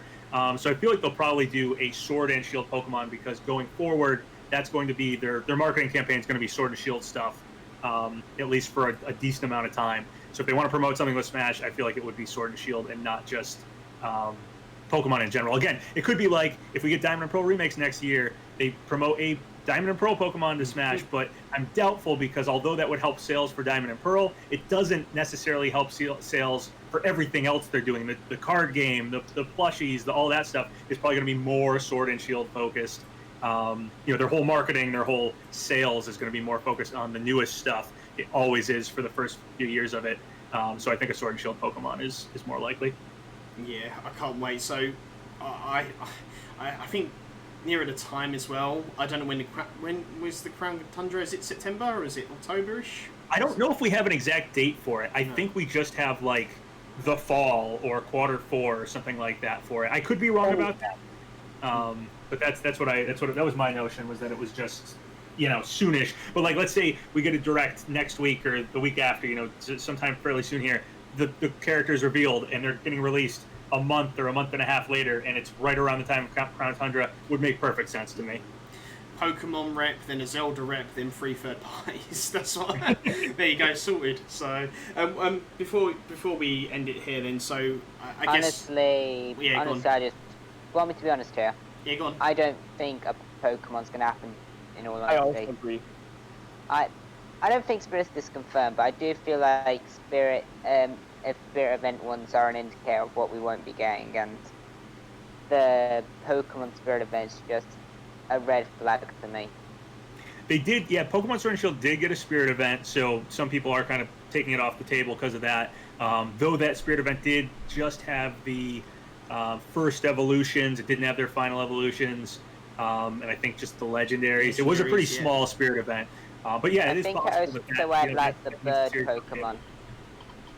Hang on, let It's me possible. just... It's Pokemon Sword and Shield. Spirit event? You see From the Spirit event. Yeah, just I think I noticed one was Corviknight as well. Well, you can type so much more I keep faster. forgetting to ask something. PapaGenos, what's your thoughts on the prospect of like these direct rumors that have been swirling around? I mean, there's always direct rumors, but like, what do you think about like the prospect of maybe a direct like in the next week or maybe sometime early in September or something? Yeah, like that? we talked about this earlier. Yeah. Probably when your headset wasn't working or whatever. But yeah, I think it's pretty darn likely. I feel like next week we're gonna get something towards the end of the week. Whether it's a general direct or another like partner showcase, I don't know. But I do feel like by the time we get to mid-September, there will be a direct at some point in there. It seems like a lot of people are on board with that. I also think Nintendo needs to get whatever they have for the holidays. They have to basically talk about it soon. And I think it's September 16th. There's some sort of meeting that they're having, and generally Nintendo doesn't want to go into those meetings without having a lot of things on the table. And right now, all they have is Pikmin 3 Deluxe. So I do feel like a Nintendo General Direct will probably happen, but before the end of the year, or in the next few weeks here, to get ready for whatever games are coming out by the end of the year. I mean, that holiday season is such a huge part of sales for any company, any gaming company. Most of those games don't come out like in December either. They usually come out in like mid-November or late October, so that there's time for those games to get bought for holiday sales. So yeah, getting something revealed soon for what Nintendo is doing for this last quarter of 2020, most likely a Nintendo Direct, I feel like is very likely. So my bet would be at the end of next week. But if that ends up being a partner showcase, I still feel like a Direct will happen.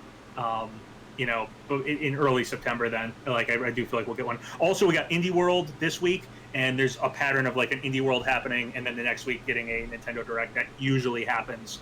I think mostly because Nintendo gets, I think they get all their games ready to show off, and then they show off the indie games in an Indie World first, so that they don't get.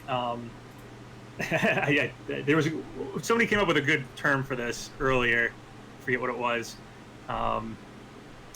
Overshadowed, I guess is what I'm trying to say. Overshadowed by Lost in the crowd, I think, wasn't it? What was it? Oh my god, I can't believe they announced the 35th anniversary collection, but you know what really was hype? The fact that entire Goose Game got a small update. That's what really got my focus here. It was Lost in the Crowd, I believe, where I said Lost in the Crowd. Lost in the Yeah. Crowd, that was it. Lost in the Crowd, yeah. I thought they did the indie games first Goose and in not the have Crowd. Nintendo stuff. And the Pokemon were the 3 starters, Corviknight, Morpeko, and the 2 legendaries. But yeah, I in all honesty, I just don't think we're getting a new Pokemon. If I had to place my bets on it, so I'd probably say a Mario rep. I just really am beginning to feel it. I think a Mario rep's pretty likely as well. I was thinking that for a while there. There was some good timing, like a month or two ago, with it was like the Mario Tennis anniversary and Paper Mario had just come out. There was like a good timing to do a Mario rep. But the closer and closer we get to when Crown Tundra might be coming out, the more I'm thinking of Pokemon rep instead. But perfectly valid argument to say that the Spirit event deconfirms the Sword and Shield Pokemon. I just think I don't think it disconfirms it. I just think it makes it less it's likely. A hit against that's a good way of putting it. Yeah, I just think the Pokemon Company, Game Freak, they're just such a big conglomerate that works with Nintendo. They make so much money. I mean, Pokemon makes more money than Mario. I would just feel like they'd want a piece of Smash DLC at some point. They have the new Pokemon game that doesn't have a rep in Smash. will probably be outdated by the time another Smash will happen. I just feel like business-wise, it's probably going to happen, so I'm bracing for it. And I like Pokemon well enough, so I'm just hoping for a good rep. There's definitely some Pokemon I'd rather not get from Sword and Shield, but I do feel like one will probably happen. But that's just my own speculation. All right. So, anyone else got anything else? Because I think we should wrap it up right there. I think it's a good place to end if you guys want to. Surfetch'd is the best Pokemon from Sword and Shield, don't at me. Surfetch'd? That'd be sweet. Oh yeah, imagine Surfetch'd. I mean, the other thing as well, like not a flying type Pokemon as a rep. I know that's going to be kind of thingy, but I mean, got Ridley, he's got wings and he can't fly very high. Infinite air mobility. Exactly. All right, guys, we're going to end it there because I think we've been going for a long time now. I'm actually starting to get tired now. I'm really tired. It's like 20 to 1 in the morning here. So, all right. Well, thank you guys for joining me as always. Thank you, PapaGenos, again for joining us, and thank you honestly for coming on here. It means a lot to us, especially someone that we've all watched as well. Come on the podcast. Of course, yeah. Happy to come on. If you ever want me to show back up, just DM me or whatever, and I'm happy to appear again. This was really fun. Yes, cool. Yeah, and literally all the time. It was nice to meet you, dude. Yeah, SpaceKing as well. Yeah. And I was going to say as well. I hope you go and Super Switch Heads again as well. That was a great crossover. I like Yeah, I'd love to appear on. That was fun. So I'd love to appear on their channel again. So yeah, if they reach out to me or something, maybe I'll even reach out to them because I did have a good time. So yeah, I'd love to do that again as well. But yeah, no, thank you so much, dude, and we'll see you all on the next one. So bye, guys. Later. Bye. That was good every time. I had to.